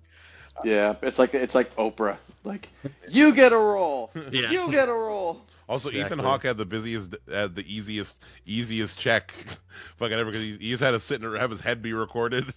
And just... Bryan Cranston for half this movie is just sitting in a studio. Oh yeah, I forgot about Bryan. Yeah, Bryan Cranston is Cohagen, which you'd think would be good casting, but he's really just, how do I put it? He's a cartoon mustache twirling villain in this, but it's not fun. Yeah. Doesn't match the only good stuff there is just Heisenberg. Yeah. Yeah, it just doesn't match. All right, can I complain about the acting now? Yeah, go ahead. It's him and Bill Nighy. They feel like they're in a completely different fucking movie. Yeah. I think Bill Nighy an American accent. Yeah, and a bad American accent. Like bad. Distracting. But it's just the thing is like Bryan Cranston. I guess he's like fine in the movie. As you said, he's basically just Heisenberg. But Yeah. why cast Bryan Cranston if you take away all of his charisma, all of what makes him a unique actor, and especially putting him in the role of Copenhagen. In Copenhagen in the original movie, like yeah, or I guess we're just gonna say the original movie. Like he's maniacal, he's insane, but Yeah. just the way that he presents his insanity is like, oh yeah, you can Yeah, tell he that this just feels guy like is a an asshole. Like he's just like a CEO. yeah, he's a CEO, and you could tell there's the insanity of like trying to conquer Mars, like be a fucking psycho. And this Yeah. guy's, and he's and Bryan Cranston, yeah, like yeah, he's a Yeah. megalomaniacal. I kept laughing because it's like, why is the president essentially like just actually showing up to like all these places Yeah. like in Yeah, person and doing all this to himself? Like what? And then he's yeah, also like really good at CQC for some reason at the end. Like yeah, why can the president fight so well? yeah. He's trained. The only performance where I was like, I mean, we talked about Kate Beckinsale, but the only performance that stood out to me is like enjoyable, like generally good, is John Cho's Oh, little and he's cameo there for Yeah. 2 seconds. yeah, just like all like because he matches. I guess he matches. He fits the vibe of how they present Recall in at Yeah. least this universe. His scene goes on for way too long. It's like selling But like a spiritual experience. Like I actually really liked how the aesthetic of Recall itself, like the vibe of like it's more like a spa or like a well, that's how you sell shit to rich people. You make it look all like mysterious and spiritual. yeah. yeah, Um yeah, in general, well, I think the wider aesthetic is pretty generic, yes. I once again, this is like I said, I'm going to be the one to defend. Like, they did build like there is decent production design here. Like they built a lot of these sets. There's a lot of real sure. stunts. There's a lot of real stunts going on. Like especially with Kate Beckinsale's character, like when her and Colin Farrell are like jumping across buildings and shit, like she's smashing through windows and walls Yeah. and fucking like sliding and doing the Black Widow moves and stuff. Yeah, I mean this movie does really suffer about some like all like the really high quality like cyberpunk stuff that's come out since 2012. Yeah. Hmm. It makes this movie just that much more boring because we've seen all this stuff done so much better in between. Like just Blade Runner 2049 makes this movie completely Yeah. like pointless. Yeah, it gave me Ready Player One vibes. I don't know, Yeah. but like aesthetically, even I don't know. I'll see what you think of. I know you were I believe you were a big fan of the book. I remember talking Ready about this Player in One. college. Ready Player the One, the book. Yeah. I've changed since then, Jack. You had, My opinion on that book is a little different now. I think Never I read get- it. it was hey, it's good nerd porn. It is. I am a nerd, and I do indeed I did indeed enjoy the thing. Like, oh, I remember Back to the Future. I remember this. I will. War games. I remember Star Wars? remember Star Wars. I know Will Wheaton's the president. Haha, that's so funny. Well, what I will sorry, so brief. Okay, a little thing on the Ready Player One movie. I actually think the movie is better than the book, only in that I think that Spielberg was able to pull a little bit of magic out at the The end. 2 days that he was there. Yeah. Like I think the ending of the Ready Player One movie, I actually thought like in the message that it was saying at the end, I actually thought was like super solid, and there was like some interest, and there was a little bit of magic, like I don't know, the part where like the Halliday's ghost or whatever, like the digital version of Halliday or whatever. Blossom, come here. One second, she's up now, so now I will show Blossom the digital version of Halliday. Blossom. No, she wants to leave. Okay. No. When they ask Wade asks like what are you, wondering if he's alive or dead or whatever, and he doesn't even answer. He's just like, thanks for playing my game type deal. I like the action. I think Kate Beckinsale was good. I think Didn't like the acting. Like, I too thought much it was shaky, fun. too much shaky cam. That was the thing. Well, I remember the one thing I remember was seeing the trailer for this movie, and I remember seeing that thing where the camera is moving around, like in the million camera camera moves that are Yes, like his stitched first together. shot when he get. I thought all the action was gonna be like cool and experimental like that, and then like, Mhm. and it was just kind of really standard. The way it was shot, it felt like it really wanted to be a Michael Bay movie, and the music felt like stand-in music, like camp YouTube music. generic action music Yeah, from World like I War Three. texted you while I was watching it, and I said like this feels like a fake action movie made for a sitcom or something. Like Troy and Abed would be watching this. Word, yeah, exactly. Kick puncher. Yeah, punch- exactly. My punches had the power of kicks. Meta, what did you think of Total Recall? She doesn't know. She liked it. She has about as much to say for this movie that I do. She liked the remake. You know what's best about Yeah. now this folks look at the dog at home. Behold. So they cleaned her mouth. Her breath smells so much better, or like it's not as stinky. She was. What's that, Meadow? Subscribe on Patreon. Yeah, that's what they go to the Patreon, folks. Wow. Meadow says subscribe on Patreon or she'll die. Yep. So If you like dogs and you like pictures of women with 3 boobs, subscribe to the Patreon. Subscribe. That's all that's on there. 3 boobs. 3 boobs and And a dog. 3 boobs and a dog. We're changing the podcast name to. It's the Okay. sequel to 3 Men and a Baby. So Yeah. 3 boobs and a dog. I'm realizing the things I said were the only things I liked. Something I wanted to mention right now, just because I'm thinking about it. Yeah, as little chemistry as Quaid and Melinda had in the first movie, yeah, Jessica Biel has even less. It's weird, like she has less personality, but they give her character more. As far as like she's Matthias versus Quato. She's Bill Nighy's daughter. Like she's like the daughter of the leader of the resistance. But that also doesn't really go anywhere. That has no purpose.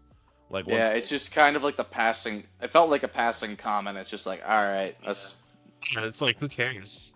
like if they cut that scene out and then when Bryan Cranston references it later, the structure that's really it. Why is there weird filler? You know what I mean? It's weird filler. This movie's detail. long enough. Like, why is it? And scenes go on forever. And this movie needed an editor really bad. yeah. That's I actually will say- back to the daughter thing. I feel like that's worse. The fact that like maybe it's not like a nothing burger. It feels like it's worse because now it feels a little bit more like she's a revolutionary out of obligation. I don't know. Maybe Yeah. that's just like, oh, this is what my Yeah. dad's doing. I I, didn't don't choose know. this life. I just did what my dad did. He's a resistance nepo baby. So yeah. So the cut of we watched. So assuming we all watched the same version, I the watched extent. the unrated edition. Yeah. Assuming we all watch the same version, that version is only 130 minutes. It's only a little over 2 hours. The original is pretty much exactly 2 hours. So these movies are around the same runtime, but this one does feel like it's a million years longer. Yeah, it feels very long. I will say, God bless Colin Farrell's agent. Thank God he doesn't do these movies anymore. He's in the Batman, but he's in a way weirder and bigger role in this. He's He's fucking actually allowed to awesome in like Batman. act now. He's so fucking good in that movie. Yeah, this guy's on show where he's on Heavy Speed Sticks. I just watched The Lobster before this, which was He's funny. great in Lobster. Actually, he's great in all The Killing of the Sacred Deer. He's great in. Yeah, no, when he gets to be like a weirdo, he's good at being a weirdo. Yep, he's built for it. Yeah, not to replace Arnold. That is a weird casting. Ethan Hawke is an even weirder. I can't imagine Ethan He's Hawke doing doomed. any of this shit. Ethan Hawke literally plays, as far as I'm concerned, he plays like nobody. Yeah. Because that's like the effect of Arnold being Hauser and being Doug. Like, if you think about it, like he's, I don't know, it doesn't feel like just a random guy. It's like, yeah, this is Hauser or this is Quaid. Like, I don't know, it adds to that. I hate what's the word? Duality. Or I don't know words. I don't know, just doesn't hit. It doesn't have the sauce. Can I talk about the one scene that I mentioned with the original Total Recall that I love, that I hate with this one? Yeah. It's like it's the scene with the note, like in the original, how he like gets the name, like how he's like needs to access his safe, so he like writes the name just to make sure it's the note for him. In this movie, it's just like his thumbprint or I forget what it is. Yeah. Yeah. Like, there's no clever way to introduce like him leaving clues for himself. It's just like, all right, it's you. Put your finger here or put your eye here. Everything's pretty on the surface. phoned this one in a little bit, like Yeah. creatively too. I think the closest thing to that in this movie, and I thought it was like the closest thing to like a sweet little character moment that like was a little bit of heart was when he finds out that he can play piano. I Like, did Yeah. like that. I did like that part of the scene. and he's like, "Oh shit!" And like you can see, like he's like, it's a cute little, like a little nugget of humanity. Like this movie is so cold. Like even the aesthetic. That was This one movie good is idea that they had. this movie is so cold. The world is so stark. Like the original, So humorless and dour. the original is so colorful. Like everything, even when we're on Earth, there's still like these like vivid splashes of color and costumes and like Yeah. like signs and billboards they and just- stuff. They just brought everything down and didn't add anything. It was a subtractive process. They didn't add any. The only thing that they really added was the Earth elevator, Yeah, the Yeah. Earth Evader. which I could honestly do without. You know what I thought they when they were fucking with it at the end? I thought that and this would have been fucking cool. Like she was like trying to open the doors, or whatever. What if he like opened it while they were in the middle and like let like the magma from the Earth's core come in or some shit? Yeah, I thought Like, they were gonna do something with that, with like the heat. Yeah, throw somebody into the Earth's core. You know, like someone gets sucked out. Like that'd be sick. Look at the rest of the movie's that dumb. Why don't they just? Damn, LC, you just had a good creative idea, which was not in this movie. Nope, not a single one. No, there could have been a lot of like, and yeah, and it's a thing where it's like this goes. I say this all the time. I execution is all that matters when it comes to art. Like you can make art, you can make a movie about anything. Like Turbo is a movie about a snail that gets like hit with a bunch of nitrous and starts racing in NASCAR races, and it's excellent. you know, no, it's all just like how you do it. And like this story, yeah, like Verhoeven got it. I don't even think it's necessarily a thing of like the source material like being good for Verhoeven. Like he's done a wide, not just sci-fi stuff. He's done like more horror centric like things and like things with like Basic Instinct, as far as like without any like mystical elements or whatever. Or, like something like Hollow Man, more of like a classic horror kind of thing. I always forget that he did Hollow Man. Me too. He did go a little overboard with the sexual violence in that one though. he could have he could have Scary. he could have taken it back. Yeah. Although once again, another one where it's incredible effects. His movies are always. True. He's a great director of amazing effects. Do you want to go? She's bothering me, or she seems like she's bothered. What do you want to do? Now she's just standing there. What was I saying?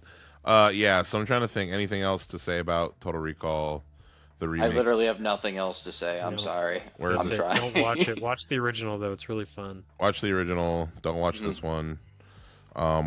Is it streaming on anything? It's not really streaming on anything.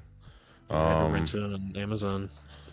Yeah, I have this one on Blu-ray, but I feel like I don't see this one popping up much. But yeah, watch the original. The original's a lot of blast, of fun. It's a tough one for props. Isn't I've been it? trying to think of a prop. Yeah. Can't think of a single. No, the hand phone. Probably. The phone, the hand phone. Yeah, Yeah. he's got a little LED strips in his hand. The hand phone was Why do pretty. I even want that though? It's just like a string of lights. I don't know. I feel like I can't that- think of anything else. That would cut the inside of your hand or something. There's no way. Yeah, I need them to put it in the inside. Yeah, no, you'd feel that. You'd feel that all the time. There's no Oh, way yeah. that those were comfortable when they were installed. Yeah. No, I mean you saw when the scene what he gets because it gets removed from his hand, right? Like he rips it Yeah. out, gives it to Pulls some it out. guy. And he removes it from his hand pretty easily. Yeah, he Yeah, doesn't I really expected feel it more of much. like a struggle. I think that was supposed to be. No, that's the Supposed to be equivalent of the gross. nose for sure. Yeah, Like, yeah, but and the- it's just a worse Boring. version. Yeah. Yeah, Yeah. everything. actually, you know what? Why wouldn't You're it like, be "We if gotta you wanted do to? it again. If you want to still be communicating, have it be like he has like a phone in his not like in his ear or something. I don't. Yeah, ear. Do the ear like if it's a. Yeah. Or I don't know, like in his somewhere in his face. That's all I got. Is I want the phone, even though it's literally nothing. It's just like a string of LEDs. I'm trying to Yeah, think. I'll do the bulletproof vest that his buddy's wearing because he imagined he would wear it. His- I don't. Because that's what you want me to be wearing. His imaginary bulletproof vest. Joseph, I they don't- do. They do in the Zero Gravity scene. He flies around with a gun like an alien Romulus. I remember. Yeah. I remember when that happened. I'm like, oh shit! Did alien Romulus steal that from None once, of both of those movies. once again, a cool idea that is executed way better in a different movie. Yeah, it is Yeah. true. I'm trying to convince. Fun fact. So I've been some of my coworkers from the dispensary I work at have been coming over to hang out and watch movies. I'm slowly collecting local friends to watch movies with, and I want to show them Alien Romulus. Yeah. It's gonna be Yeah. that one's a fun crowd. Be a It's debate. Yeah. that's a fun one to watch people watch, like especially the ending. But anywho, yeah, I'm sorry, I'm trying to think of a prop for this. I want to have a prop. I was watching and I thought I had the only prop in the whole movie. I thought I had something in mind. The only prop that mattered, because everything else is just a generic gun or like a Guns that exist now, by the way, in The Call fu- of Duty even. It's pretty. I would say maybe like a future car, because they made like a practical. But the future, Yeah, they even look boring. I mean, Yeah, it's, they n- do it's look no boring. Johnny Cab. It's no that Johnny like Cab. they ordered it off of like the Sharper Image or something. I'm trying to think of something maybe in the Total Recall like location. You know what I mean? Like was there something cool like in the shop? All I that- remember is statues and pillars and shit. Then like lights. It's the only scene in a movie with any fucking color. Yeah. That's true. Yeah, I'm literally just looking through looking through Google Images of this movie, and there is nothing. Maybe okay. Here it is. The little the hologram necklace, like Oh, the little hologram okay. necklace. That's the only fucking thing I can think of. that they blue balled us with the 2 weeks lady, and then they do something way less interesting, and they just have him be a guy. Yeah. Yeah. Definitely way less interesting. It's movies like this that make me appreciate movies that give a shit. Yeah. No. Yes. Just real mid. Every now and then you gotta watch one that no one cared about. When remind you why you like movies. Yeah, minimum effort. But yeah, folks, that was our take on Jack the. have a prop? Hmm? Did Jack have a Mine, prop? mine, Oh, mine sorry. was mine was the imaginary bulletproof vest. Yes. Oh, right. My Because bad. that's literally all I could think of. I couldn't think of anything else. But yeah, thanks, folks. This is this has been Midnight Movie Gang. It's 8:49 p.m. Night Movie Gang. Thank you so much for hanging out with us and the dogs. Well, there'll be more dog. I got to put out more dog content. Dog tent. In the future. We should do but yeah, listen to Total Recall. Next episode we had talked about, so I realize I do want to do Kung Fu next. Fun. I do want to do so Joseph, I had talked to you before about Sammo Hung, who Jack, I don't know if you know who Sammo Hung is, but he's basically fat Jackie Chan. Ooh. Yeah, we talked about it. He's great. And I was kind of waiting I wanted to watch. I recently bought a Criterion of one of supposedly his best movies, Eastern Condors, which I look, if you look up Sammo Hung's best films, this movie Eastern Condors shows up in a lot. And I watched it and I was kind of mid on it. Damn. And I was planning on introducing after the show. I'm like, no, because thus far I've seen 3 of his movies now. The one that we are absolutely we need to watch. We need to talk about Petty Cab Driver. Okay. He plays a petty cab driver that gets into some hijinks, and it's wonderful. And fun fact about that movie, he fights at one point Lau Kar Leung, who is the director of some of the best kung fu movies ever that we've talked about on the show. He directed both the Drunken Master movies. He directed the 36 Chambers films, and he's a fighter himself. He was an early fighter, and there's a fight scene with him in Petty Cab Driver that's really fucking incredible. But yeah, no, I just got to figure out. We need a double feature with something else. I need to watch a few more Sammo Hung films, maybe, or I was thinking about doing same thing with Michelle Yeoh. I tried to watch Yes Madam, and I wasn't a fan of Yes Madam. It didn't make the cut. No, really, just because not that I can't talk about movies I don't like, but it's I feel like with I want to be excited to talk about the Yeah, you gotta have a strong opinion either way. Yeah. martial arts films, yeah.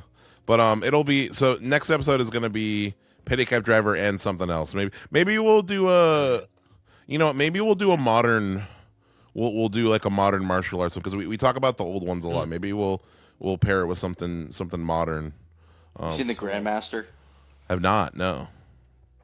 Yeah, it's a movie. It's You pretty check cool. that out. It's a movie. Yeah, we could do. Oh, maybe we could do Kung Fu Hustle. I rewatched that recently. Oh, that one was weird with Kung Fu Hustle. It has they peak early with the best fight scene in that movie. The best fight scene is early on, and then you're waiting for it to get to that peak. But yeah, so thank you, folks. We'll just actually, yeah, let's just do another. Let's just watch The Raid again. Let's just watch The Raid again. Just talk more about The Raid. How good The Raid is. But yeah, folks, thank you so much again for listening. Check us out at midnightmoviegang.com. Go to the YouTube channel. Check out the video essays. I just put out the Michael Myers video essay, and people seem to be like, it's my longest. It took fucking forever. It's the longest one I've done. And to coincide, another reason with the martial arts film, the next one I'm planning is a kung fu video essay too. So it would all match together. Hell yeah. Hobby, thank you so much again, folks, and have a nice night, and goodbye. Later. Later. So, here we go. With childish frustrations and complexes, the police are searching for James Thomas, believed to